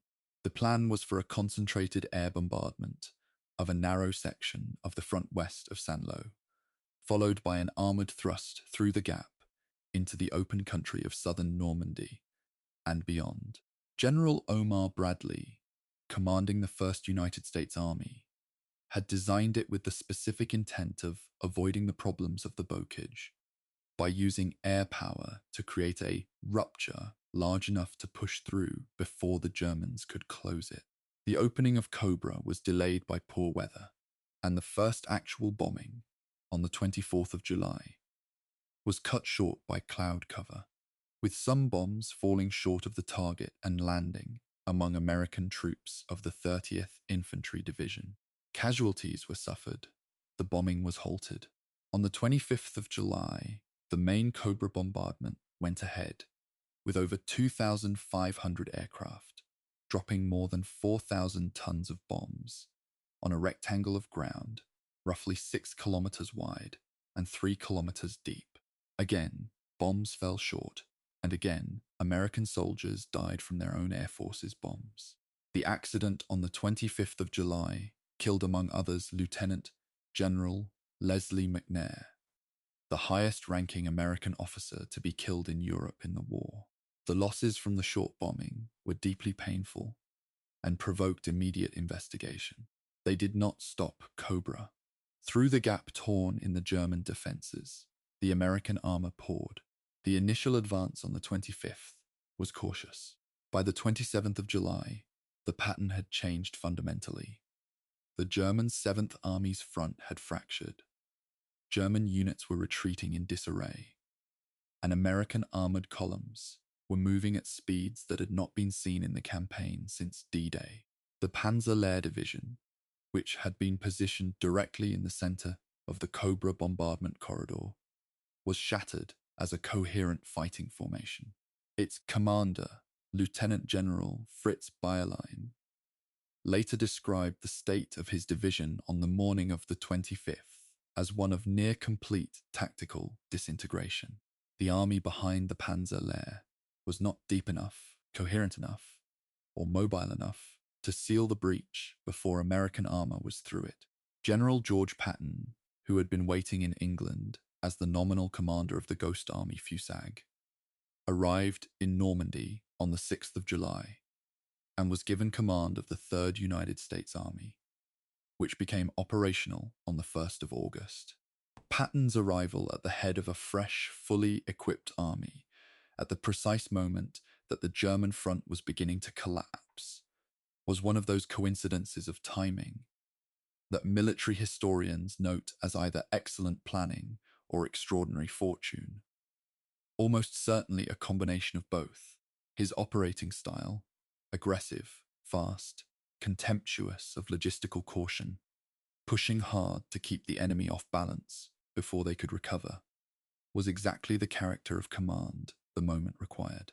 By early August, 3rd Army was through Avranches, swinging west into Brittany, and simultaneously southeast into the open country below Normandy. The Bocage was behind them. France was ahead. The German response to Cobra's breakthrough, Operation Lüttich, a counterattack at Mortain ordered by Hitler personally on the 6th of August, was an attempt to cut through to Avranches and sever the base of the American exploitation. It was, in retrospect, a strategic miscalculation of significant proportions. It committed the remaining German armored strength on the western flank to an attack that required crossing ground that the Allies controlled by air, toward an objective that, even if achieved, could not have reversed the strategic situation.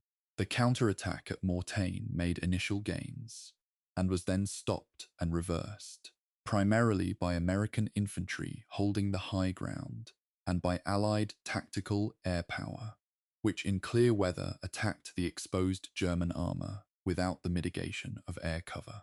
The German armor that pushed toward Mortain was the armor that was then not available to defend the southern flank of the German position in Normandy, and the southern flank was about to become the most important ground in the campaign. Chapter 11. The Falaise Pocket. Closing the trap.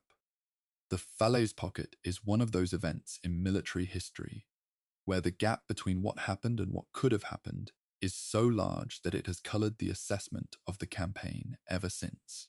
In the first 2 weeks of August 1944, the two German armies in Normandy, the 5th Panzer Army in the north and the 7th Army in the south, were caught in a closing vice formed by the American advance from the west, the British and Canadian pressure from the north, and a proposed link-up between American 3rd Army, swinging northeast from Le Mans, and Canadian 1st Army, driving south from Caen.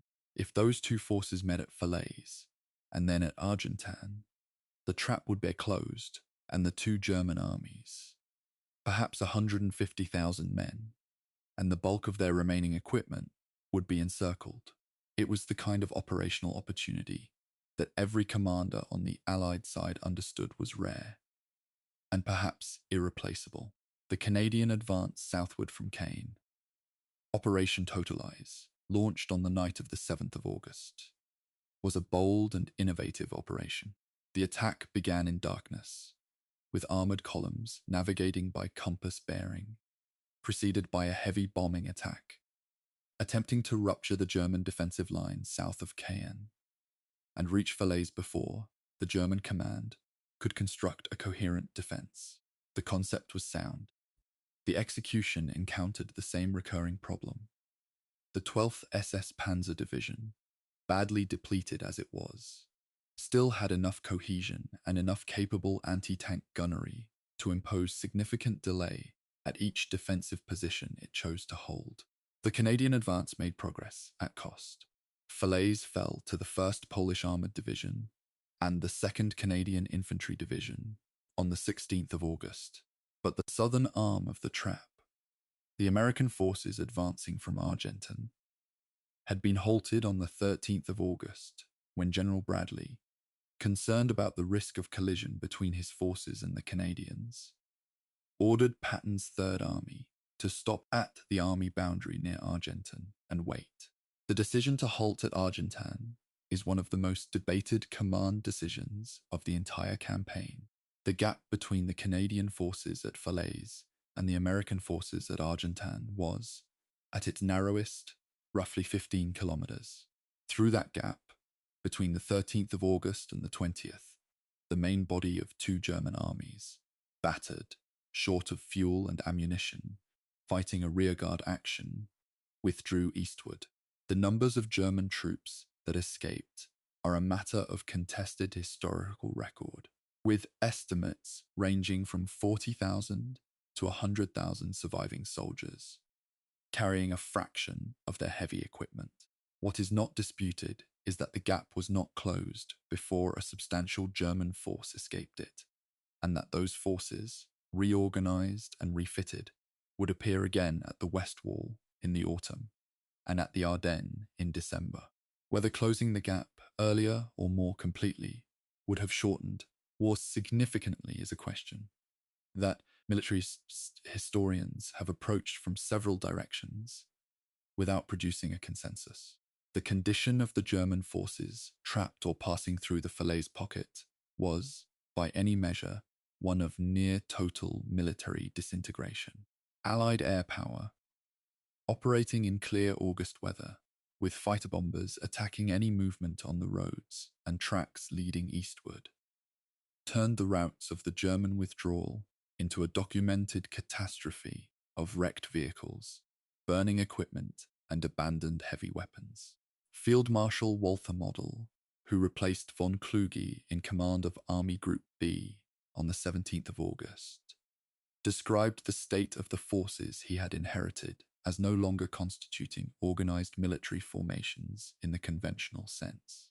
The two German tank armies that had held Normandy for 10 weeks had, between them, fewer operational tanks than a single armoured division was supposed to field.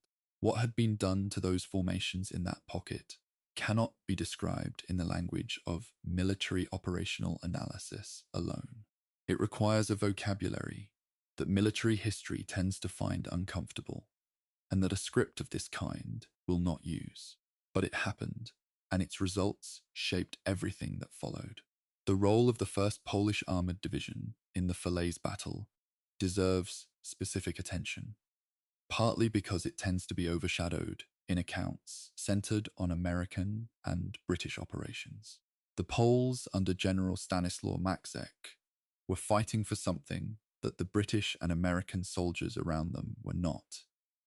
Their country was under Soviet occupation at the eastern end of Europe, and the Polish government in exile in London was watching with growing anxiety as Soviet armies advanced westward, and the prospect of a post-war Poland free of foreign domination grew dimmer. The Poles at Falaise were fighting with a particular ferocity that several German accounts of the battle noted. Men who had personal knowledge of what occupation meant, and who understood that the war's outcome for Poland depended not just on Germany's defeat, but on the pace of it. The cost to the Polish division at Hill 262, the position that came to be called the Moksuga, or Mace, was severe. They held it. The trap was closed at Chambois on the 19th of August, when elements of the Polish division linked up with the American 9th Infantry Division. The broader picture by the 20th of August was one of German strategic collapse in the West. The armies that had defended Normandy for 10 weeks had been operationally destroyed as coherent formations. German losses in Normandy from the 6th of June to the 22nd of August are estimated by most historians at approximately 240,000 prisoners of war, and somewhere between 200,000 and 300,000 killed and wounded. Though the records for this specific accounting are incomplete, and the figures in different historical works diverge significantly, Allied losses in the same period were approximately 210,000, of which approximately 37,000 were killed.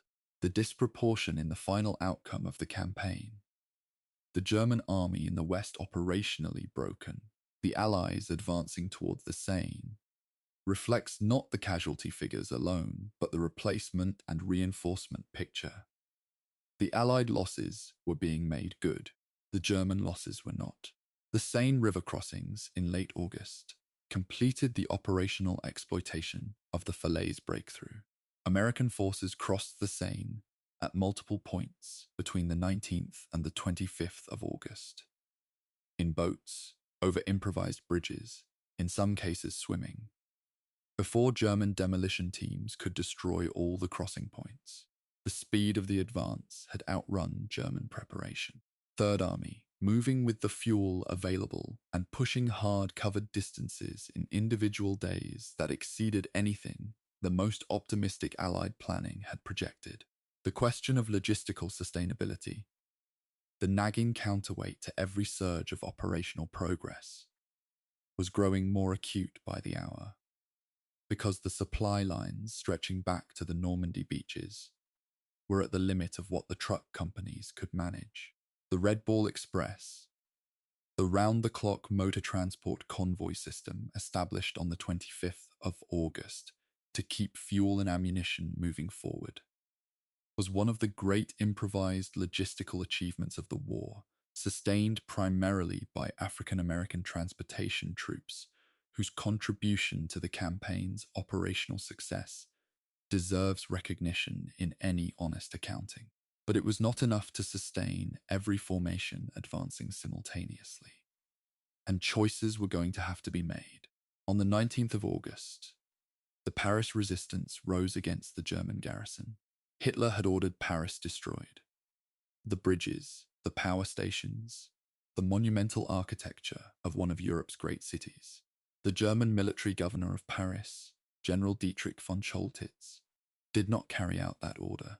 The reasons for his decision have been the subject of considerable historical examination.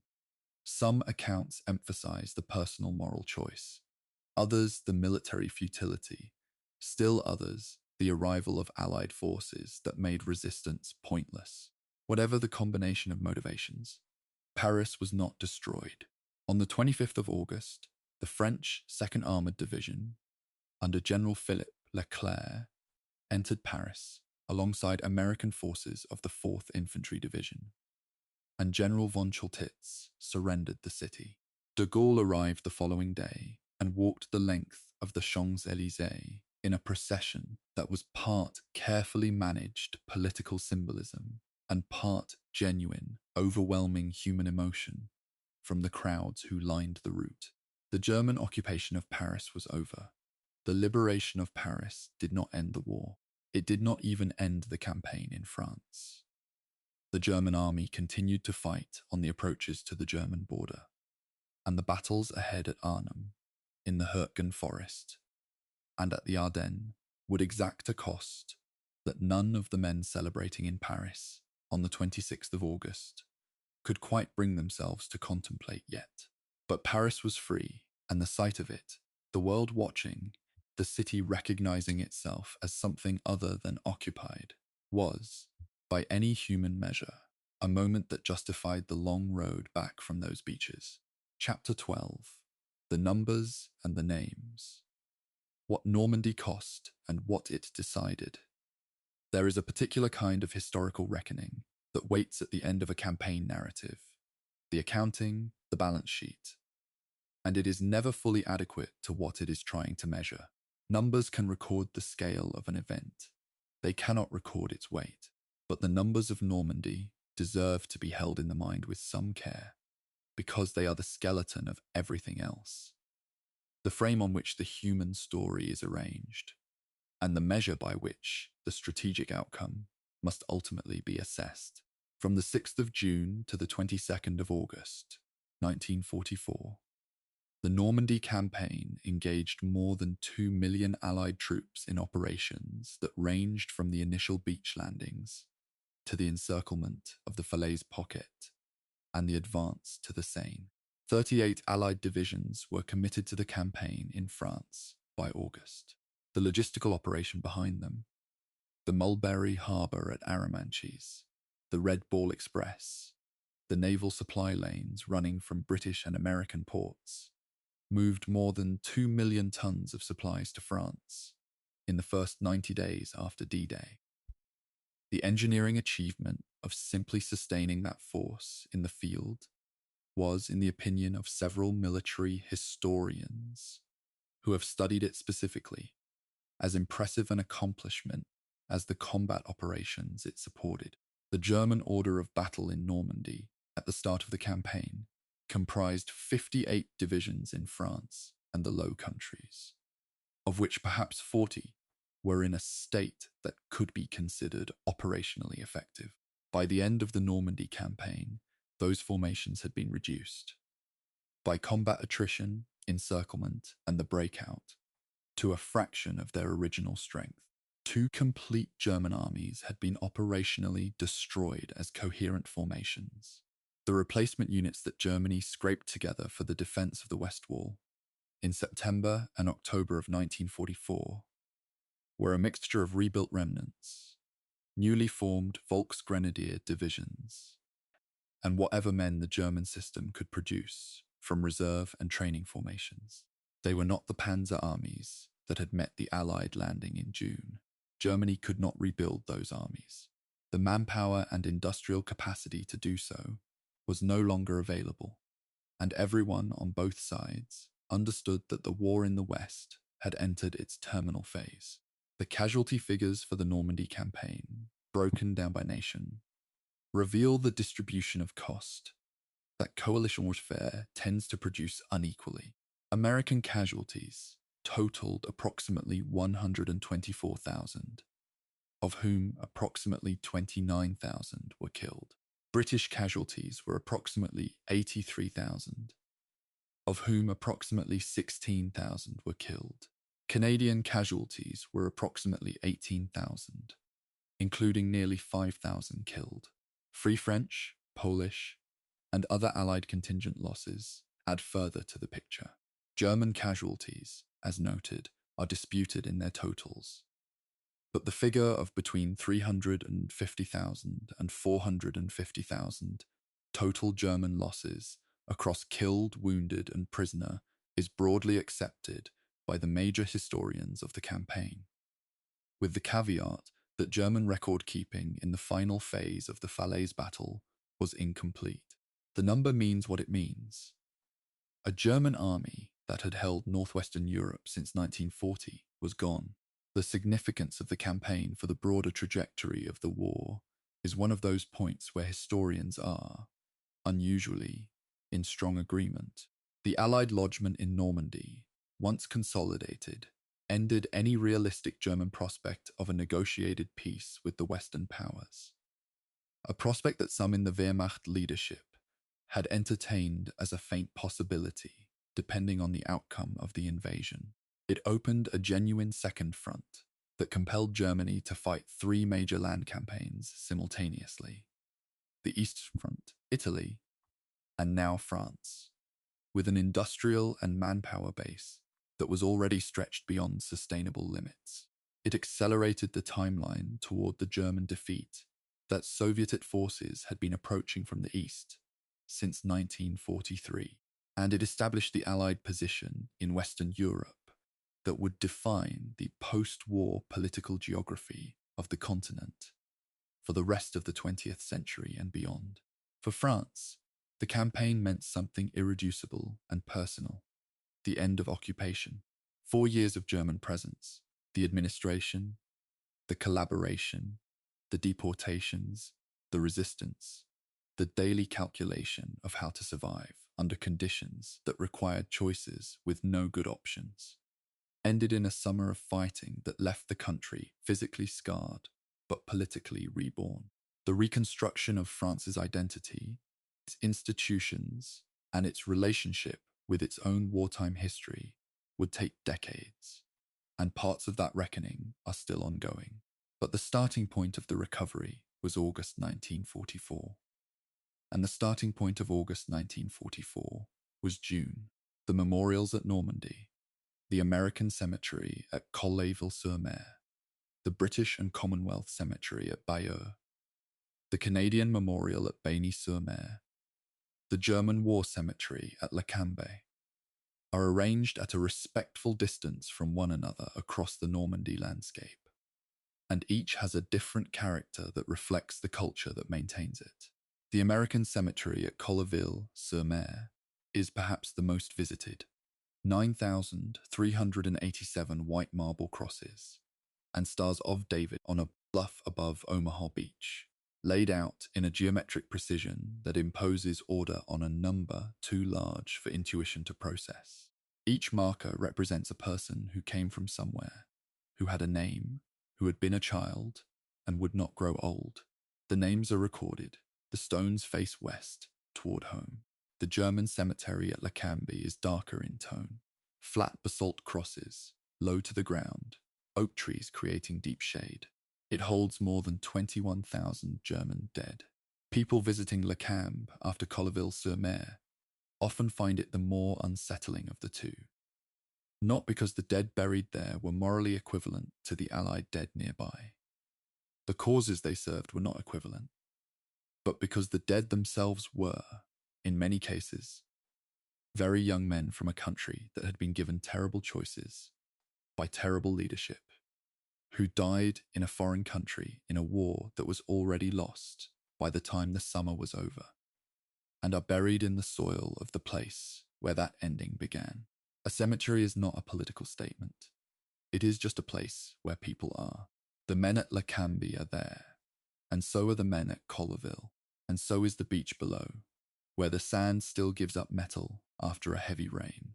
The question that Normandy leaves behind, the one that outlasts the operational analysis and the order of battle debates, and the historiographical arguments about Montgomery's intentions and Bradley's hesitation at Argentan, is a simpler one. What does it mean that human beings are capable of organizing something on this scale, for whatever combination of causes drives them, and then paying the price that it costs, and then continuing?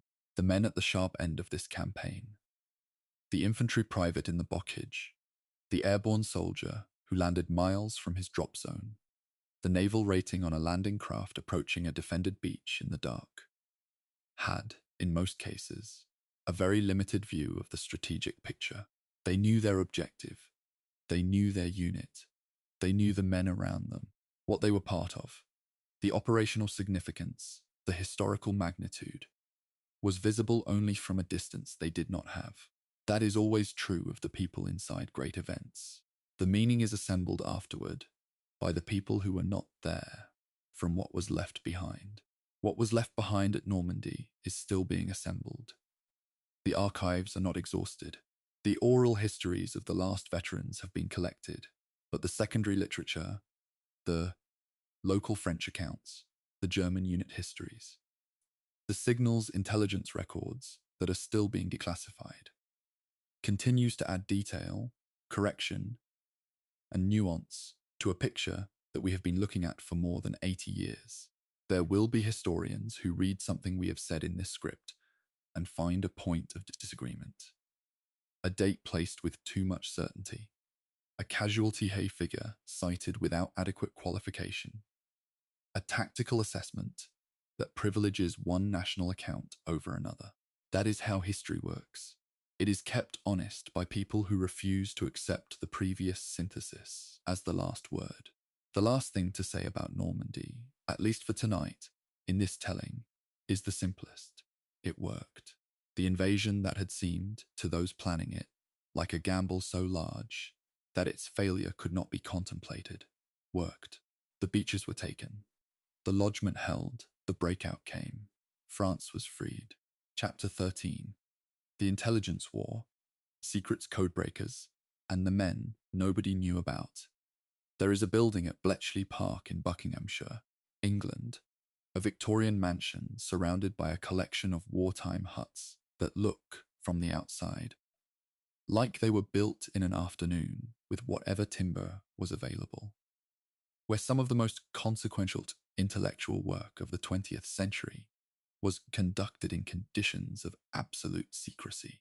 The people who worked there were mathematicians, linguists, chess champions, crossword puzzle enthusiasts, classical scholars, and engineers.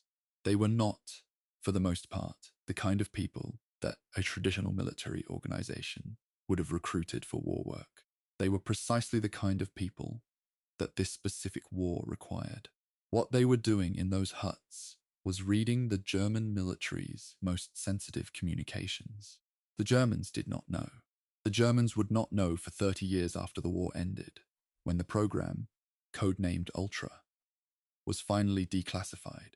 The Enigma machine, which the German military used to encrypt its communications, was an electromechanical cipher device of considerable sophistication. The theoretical break into its encryption had been begun by Polish mathematicians Marian Rejewski, Jerzy Rożycki, and Henryk Zygalski in the 1930s, working from reconstructed machine settings and intercepted traffic. When Poland fell in September of 1939, the Polish Cipher Bureau passed its work to the British and French intelligence services, a transfer of knowledge that has not always received the prominence in the English language account of the intelligence war that it deserves.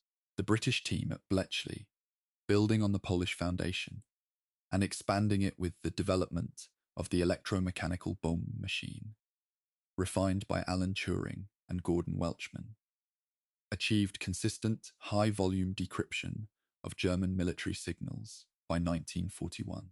The operational use of ultra-intelligence required a security architecture of extraordinary discipline. Every intelligence product derived from Bletchley decrypts was classified at the highest possible level and distributed only to a small circle of senior commanders under strict protocols designed to prevent Germany from realizing that Enigma had been compromised. If any ultra-derived intelligence led to an Allied action that could not be explained by another source, aerial reconnaissance, prisoner interrogation, agent reports, there was a risk that Germany would recognize the pattern and change their encryption system. The entire program depended on maintaining German confidence in Enigma's security. This constraint shaped Allied operational decisions in ways that are sometimes difficult to trace in the historical record, because the decision-making about when to act on Ultra and when to allow a German action to proceed uninhibited has not been fully declassified in every case. For Normandy specifically, Ultra provided the Allied planners with a running picture of German order of battle, defensive preparations, reinforcement movements, and commandments that was, for a military operation, close to unprecedented in its detail and reliability. The knowledge that Rommel was absent on the 6th of June in Germany for his wife's birthday came from intercepted communications. The German meteorological assessment that predicted continued storms for early June was known to Allied planners, which partly explains the confidence with which they used the narrow weather gap that Group Captains Stagg identified. They knew the Germans were not expecting an invasion in those conditions, because they had read the German forecast, the movement orders for German armoured reserves in the days following the landing were intercepted and read by British intelligence before they were acted on. giving Allied commanders at least partial warning of where German counterstrokes were developing. The double-cross system, the network of turned German agents feeding controlled misinformation to Berlin, was the human complement to the signal's intelligence picture. The most productive of the turned agents, operating under the codename Garbo, was a Spaniard named Juan Pujol Garcia, who had volunteered his services to British intelligence and built an entirely fictional network of sub-agents whose reports he fabricated in London, using publicly available information and his own considerable imagination. By the time of the Normandy invasion, the Abwehr in Berlin considered Garbo one of their most reliable and productive sources in Britain. On D-Day, Garbo sent a message to his German handler, confirming that the Normandy landings were a diversion, and that the main Allied effort, Army Group Patton, 1st United States Army Group, was still preparing to strike at the Pas-de-Calais. The message arrived after the landings had begun. It reinforced what German command structure already believed. Hitler personally ordered 2 SS Panzer divisions that had been moving toward Normandy to halt and return to the Calais area. Those 2 divisions, had they reached Normandy on the 7th of June, would have arrived in the British sector at a moment when the beachhead was still fragile enough that their commitment could have had serious consequences. The contribution of French intelligence networks to the D-Day operation is a chapter that has been more fully documented by French historians than by British and American ones, partly for reasons of national memory, and partly because the French archives for this period became more accessible over time. The resistance networks, Century, Cohors Asteries, and others operating under the Bureau Central de Renseignements et d'Action, the intelligence arm of the Free French Forces, provided systematic reporting on German troop positions, fortification construction, road and rail capacity, and headquarters locations throughout the occupation period.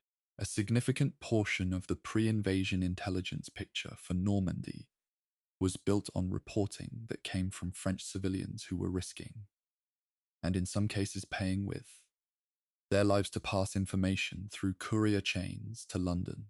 The names attached to those chains are not always in the general historical literature. They are in the French archives. They belong in this story. The Luftwaffe's intelligence failure on the night of the 4th to 5th of June was not simply a product of poor meteorology. The degradation of German aerial reconnaissance over Britain in the months before the invasion, accomplished by Allied fighter sweeps over France that progressively reduced Luftwaffe capability, meant that German intelligence had been flying fewer reconnaissance missions over southern England than the operational need required.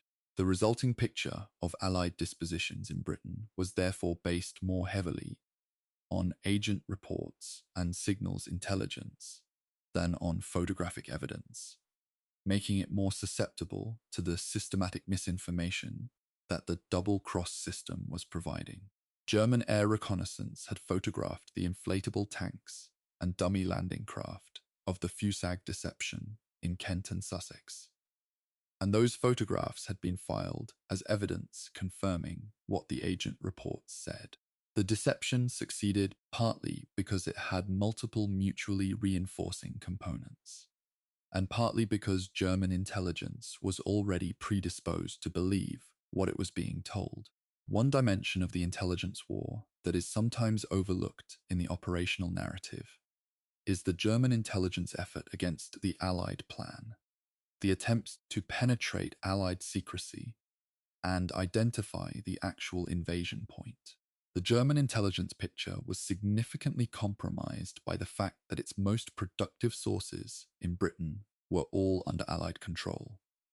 But Germany also used photographic reconnaissance, traffic analysis, and radio direction finding to try to build a picture from open sources and technical intelligence. The increase in radio traffic from British military networks in late May and early June was noted by German signals intelligence. The movement of shipping in southern English ports was tracked by German reconnaissance, where aircraft could reach. The German intelligence assessment produced from these sources was, in the judgment of the Abwehr officers who wrote it, inconclusive. They could see the preparations for a major operation, but could not identify its location with confidence. That inconclusiveness was itself a product of the deception, not of one specific action, but of the cumulative effect of months of systematic misdirection. The Abwehr itself was, by 1944, an organization in serious internal difficulty. Its director, Admiral Wilhelm Canaris, had been removed from command in February of 1944 amid questions about his reliability and the effectiveness of his organization. Some of the Abwehr officers who had managed the agent networks in Britain had, in the years since the war, been identified in historical research as men who understood or suspected that their agents had been turned. Men who, for reasons of personal conscience or pragmatic calculation or both, had not pressed as hard as they might have to verify the intelligence they were receiving. The full history of how much German intelligence officers knew or suspected about the double-cross system remains one of the genuinely open questions in the intelligence history of the war. The uncertainty about what was known, suspected, and deliberately left unexamined is, in its own way, as interesting a human story as the confirmed facts. The ultra-secret was kept for 30 years after the end of the war, an extraordinary achievement in a democracy where thousands of people had been involved in the program, and where the temptation to tell a story of this magnitude must have been persistent. The men and women who worked at Bletchley Park returned to their civilian lives after 1945 and spoke of their war work to no one, not to their families, not to their colleagues, not to the oral historians, who were beginning to record the experiences of the wartime generation in the 1950s and 60s. The official history of British intelligence in the Second World War, written by Sir Harry Hinsley and his colleagues, was published between 1979 and 1988 and remains the foundation of the subject. What it documented, the scale, the consistency, and the operational impact of the signals intelligence program, changed the way historians understood almost everything about the Second World War. Normandy, read against the ultra record, looks less like a daring gamble and more like an operation whose commanders knew more about the opposition than any invading force had ever known. The courage on the beaches was real. So was the knowledge behind it. Chapter 14. The men on the ground, soldiers, sailors, and the human scale of D-Day. At some point in every account of a major military operation, the operational narrative reaches its limit and something else is required. Not the movement of divisions or the decisions of commanders, but the experience of the individual person inside the event. D-Day is a battle that has been documented at the individual level to a degree that few historical events can match. The oral history programs of the Imperial War Museum in London, the Eisenhower Center at the University of New Orleans, the collections of the National World War II Museum, and the archives of a dozen national institutions hold tens of thousands of personal testimonies from veterans of the 6th of June and the weeks that followed. What those testimonies share across the differences of nationality and rank and beach sector is a particular quality of detail, the sensory specificity of extreme experience, held in memory for decades with an exactness that more ordinary days do not produce. The men who crossed the English Channel on the night of the 5th to 6th of June did so in conditions that the official records describe with the numerical language of meteorology and naval operations, and that the personal accounts describe in an entirely different register. The cold, the seasickness, the noise, the waiting in darkness, with the sounds of the engines and the water, and the men around you, and the particular quality of silence that precedes something that you know is going to be very loud. The soldiers in the landing craft in the early hours of the 6th of June had been awake for many hours. Many had been sick. Most were cold. All of them knew, at whatever level of certainty their training and their knowledge of the plan allowed, that in a matter of hours they were going to be on a beach under fire, and that everything that happened after that would depend on what they did next. The naval crews who operated the landing craft deserve specific acknowledgement in any account of D-Day, partly because they tend to occupy a background position in the historical literature that does not fully reflect their role. The coxswains of the Higgins boats, the landing craft, vehicle, personnel, or LCVP, were responsible for navigating their craft to the correct beach sector through rough seas, in darkness, while under fire, and then retracting from the beach and returning for the next wave. Many of the coxswains on D-Day were very young men who had been trained rapidly and were handling their craft in the most demanding conditions those boats were ever asked to operate in. Their casualty rate was significant. Their contribution to the operation was total.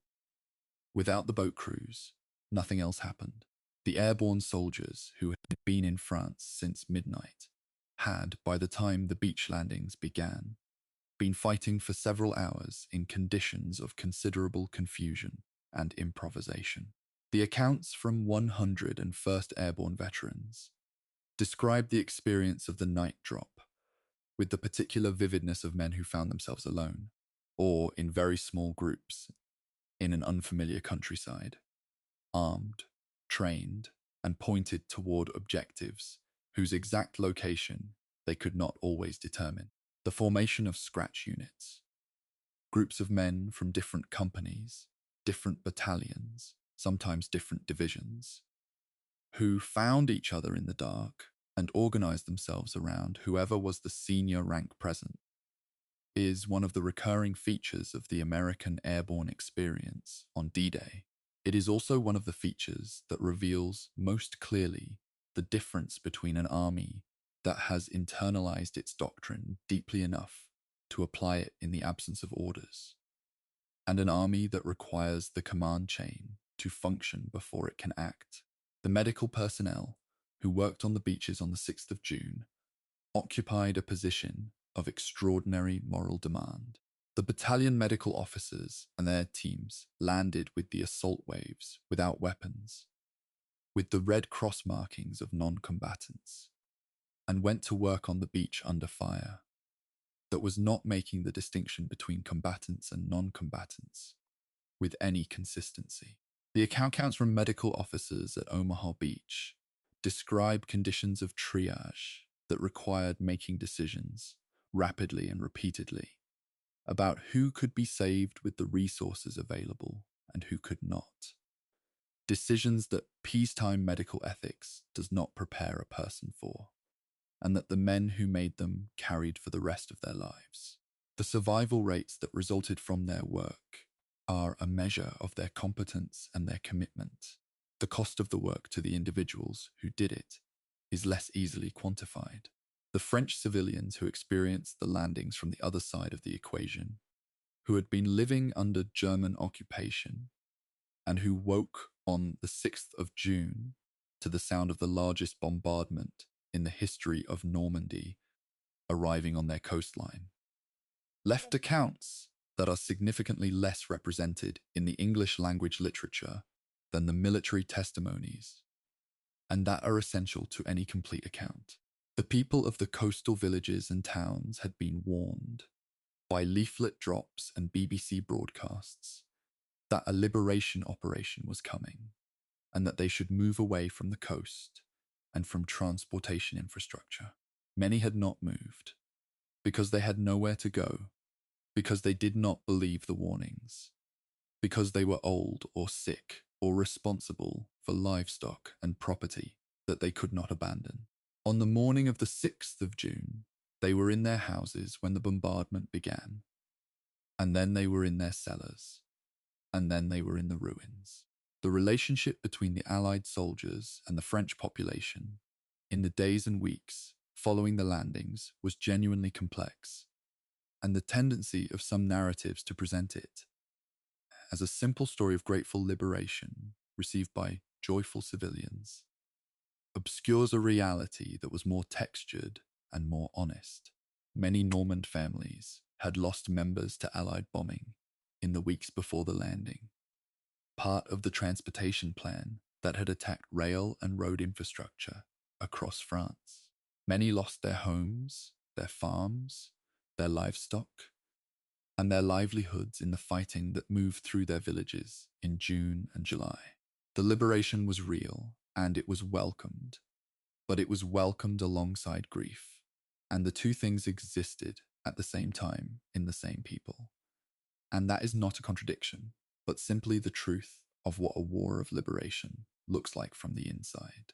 The German soldiers defending Normandy were themselves a varied population that resists simple characterization. They included members of elite SS formations who were committed to the ideology of the regime and fought with a ferocity that reflected that commitment. They included regular Wehrmacht infantry who had been in France for years, some since 1940, and who were fighting partly out of professional obligation, and partly because the alternative, surrender, with the Eastern Front as a reference point for what captivity could mean, seemed uncertain. They included the Ostlegionen troops in the static divisions, for whom this was genuinely not their war, and whose combat motivation was correspondingly limited. A PW camp behind the Allied lines on the 8th of June might have contained, in adjacent compounds, all three types, and the intelligence officers who debriefed them were dealing with a human range that their forms and categories were not quite designed to capture. The chaplains on both sides of the wire were doing the same work in different languages, sitting with men who were frightened and had seen things, and needed to say them to someone who would listen without judgment. The religious dimension of the Normandy campaign is not always prominent in the operational accounts, but it was present at every level. In the private prayer of men waiting on landing craft, in the services held in Norman fields on the Sunday following D-Day, in the letters home that used the language of faith to try to bridge the gap between where the writer was and where the reader was. Eisenhower's order of the day, distributed to every Allied soldier, sailor, and airman before the operation began, used the word crusade, and whatever one makes of that framing with historical distance, it reflected a genuine moral conviction, present across the Allied forces, that what they were doing was necessary in a way that transcended military calculation. Whether that conviction was adequate to the cost is a question that each person who bore the cost was entitled to answer for themselves. The last entry in the personal account is always the simplest and the most resistant to being absorbed by the larger narrative. A man from Iowa who landed at Utah Beach at 06:30 on the 6th of June, 1944, and who crossed that beach and lived, and who came home in 1945 and raised a family and worked at something ordinary and grew old, was carrying for the rest of his life an experience that the people around him, however much they respected and honored it, could not fully share. That is not a complaint. That is not a criticism of anyone.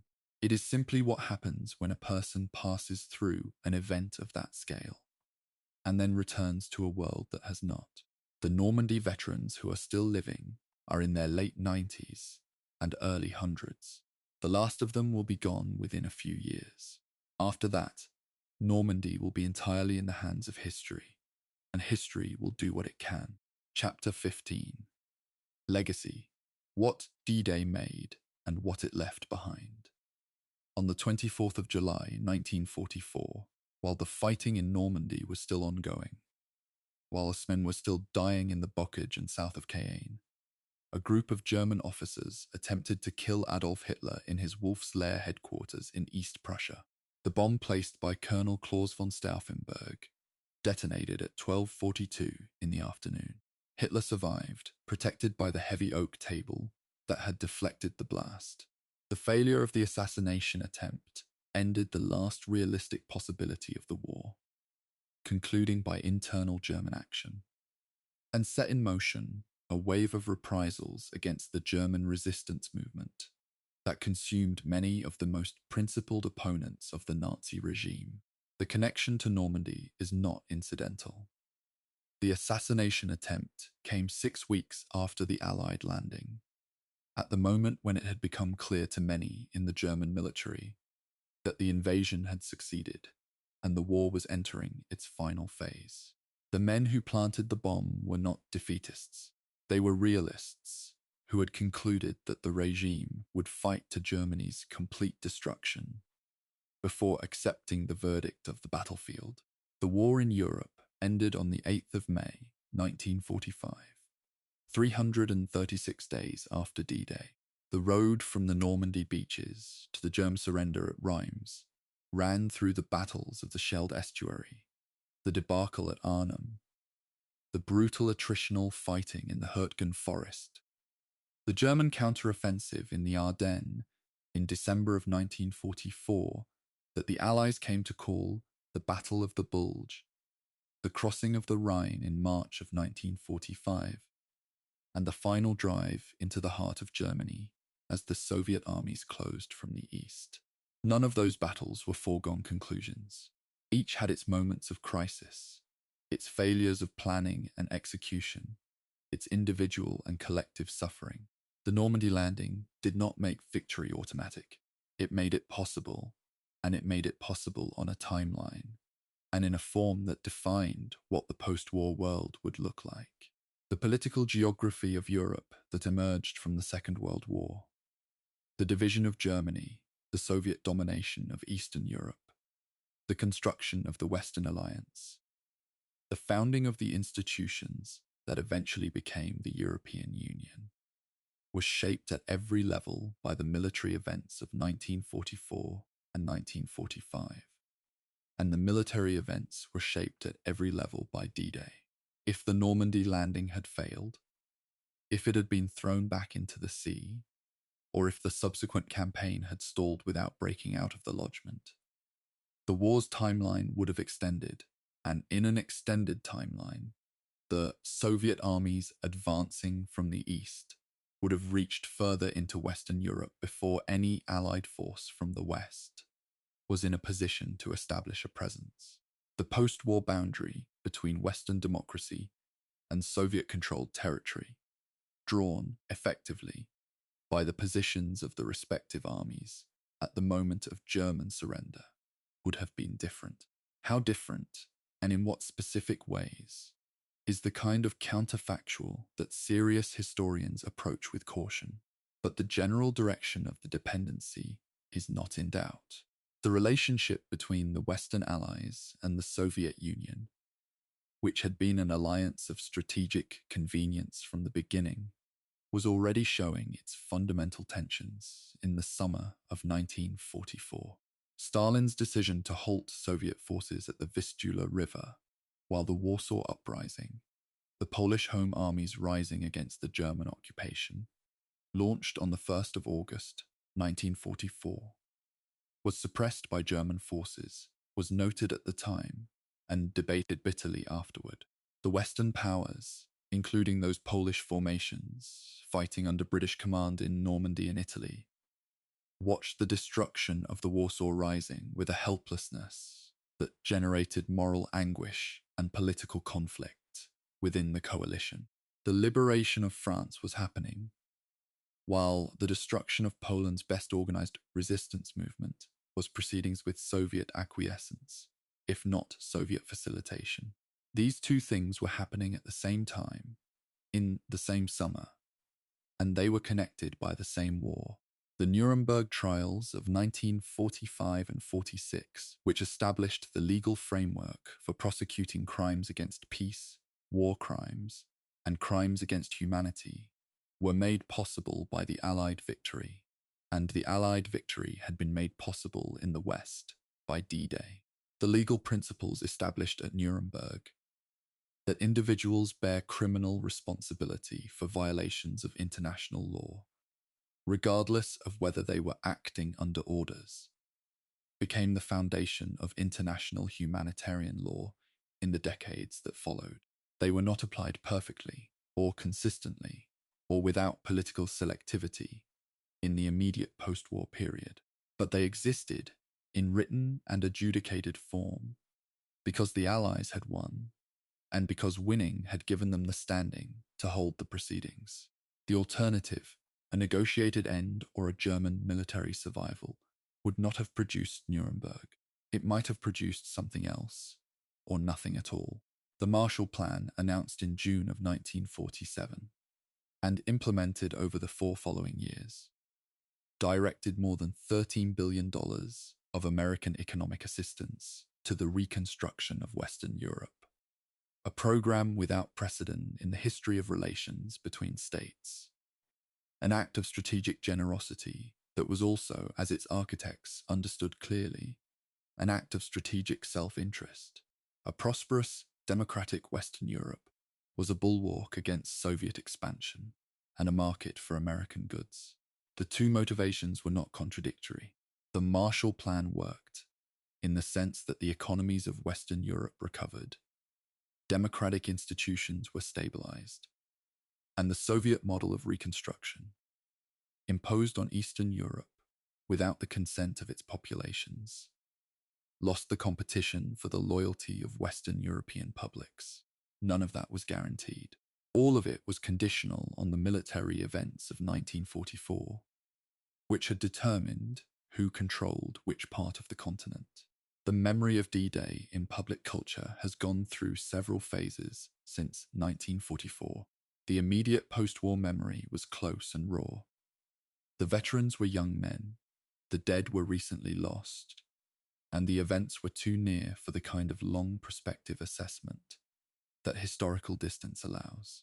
Through the 1950s and 60s, the Normandy campaign became fixed in Western cultural memory as the central act of the Good War, the clearest expression of the idea that the Second World War had been fought for comprehensible moral reasons by people who understood what they were doing. The books and films that built this memory, from Cornelius Ryan's The Longest Day, published in 1959, to the major Hollywood productions that followed it, shaped a public understanding of D-Day that was not inaccurate in its essentials, but was selective in ways that academic historians began to interrogate from the 1970s onward. The interrogation of the D-Day memory has taken several forms, some more productive than others. The serious historical work of the post-Ultra era, when declassified intelligence records allowed a more complete reconstruction of the planning and operational record, genuinely deepened, and in some cases revised the campaign's history. The growing inclusion of French, German, Canadian, and Polish perspectives in the English language literature has added dimensions that the early American and British accounts had underweighted. The archaeological work at Normandy, the battlefield archaeology, the systematic recovery of material evidence from the beaches and the bocage, has added a material texture to the documentary record that changes how certain events are understood at the tactical level. History, when it is working properly, does not simplify as it ages, it accumulates. The annual commemorations at Normandy on the 6th of June have become, over the decades, one of the few occasions in public life where political leaders of different nations stand together at a site of past violence and speak in a register that is neither triumphalist nor partisan. The speeches vary in quality and candor. Some are better than others, but the act of returning to those beaches, standing on that ground, looking at those stones, hearing the names read, performs a function that the academic literature and the documentary film and the museum exhibition cannot entirely replicate. It is a function that requires presence, and the presence of people who carry no personal memory of what happened there, standing where it happened, constitutes a kind of moral inheritance that each generation has to accept or decline for itself.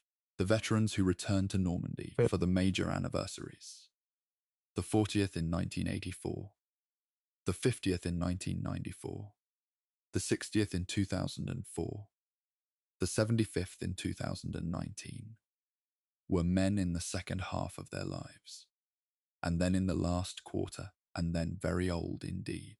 The photographs from those anniversaries show the same faces across 4 decades, each set of images separated from the previous by the arithmetic of age. By the 75th anniversary, most of the survivors who attended were over 90.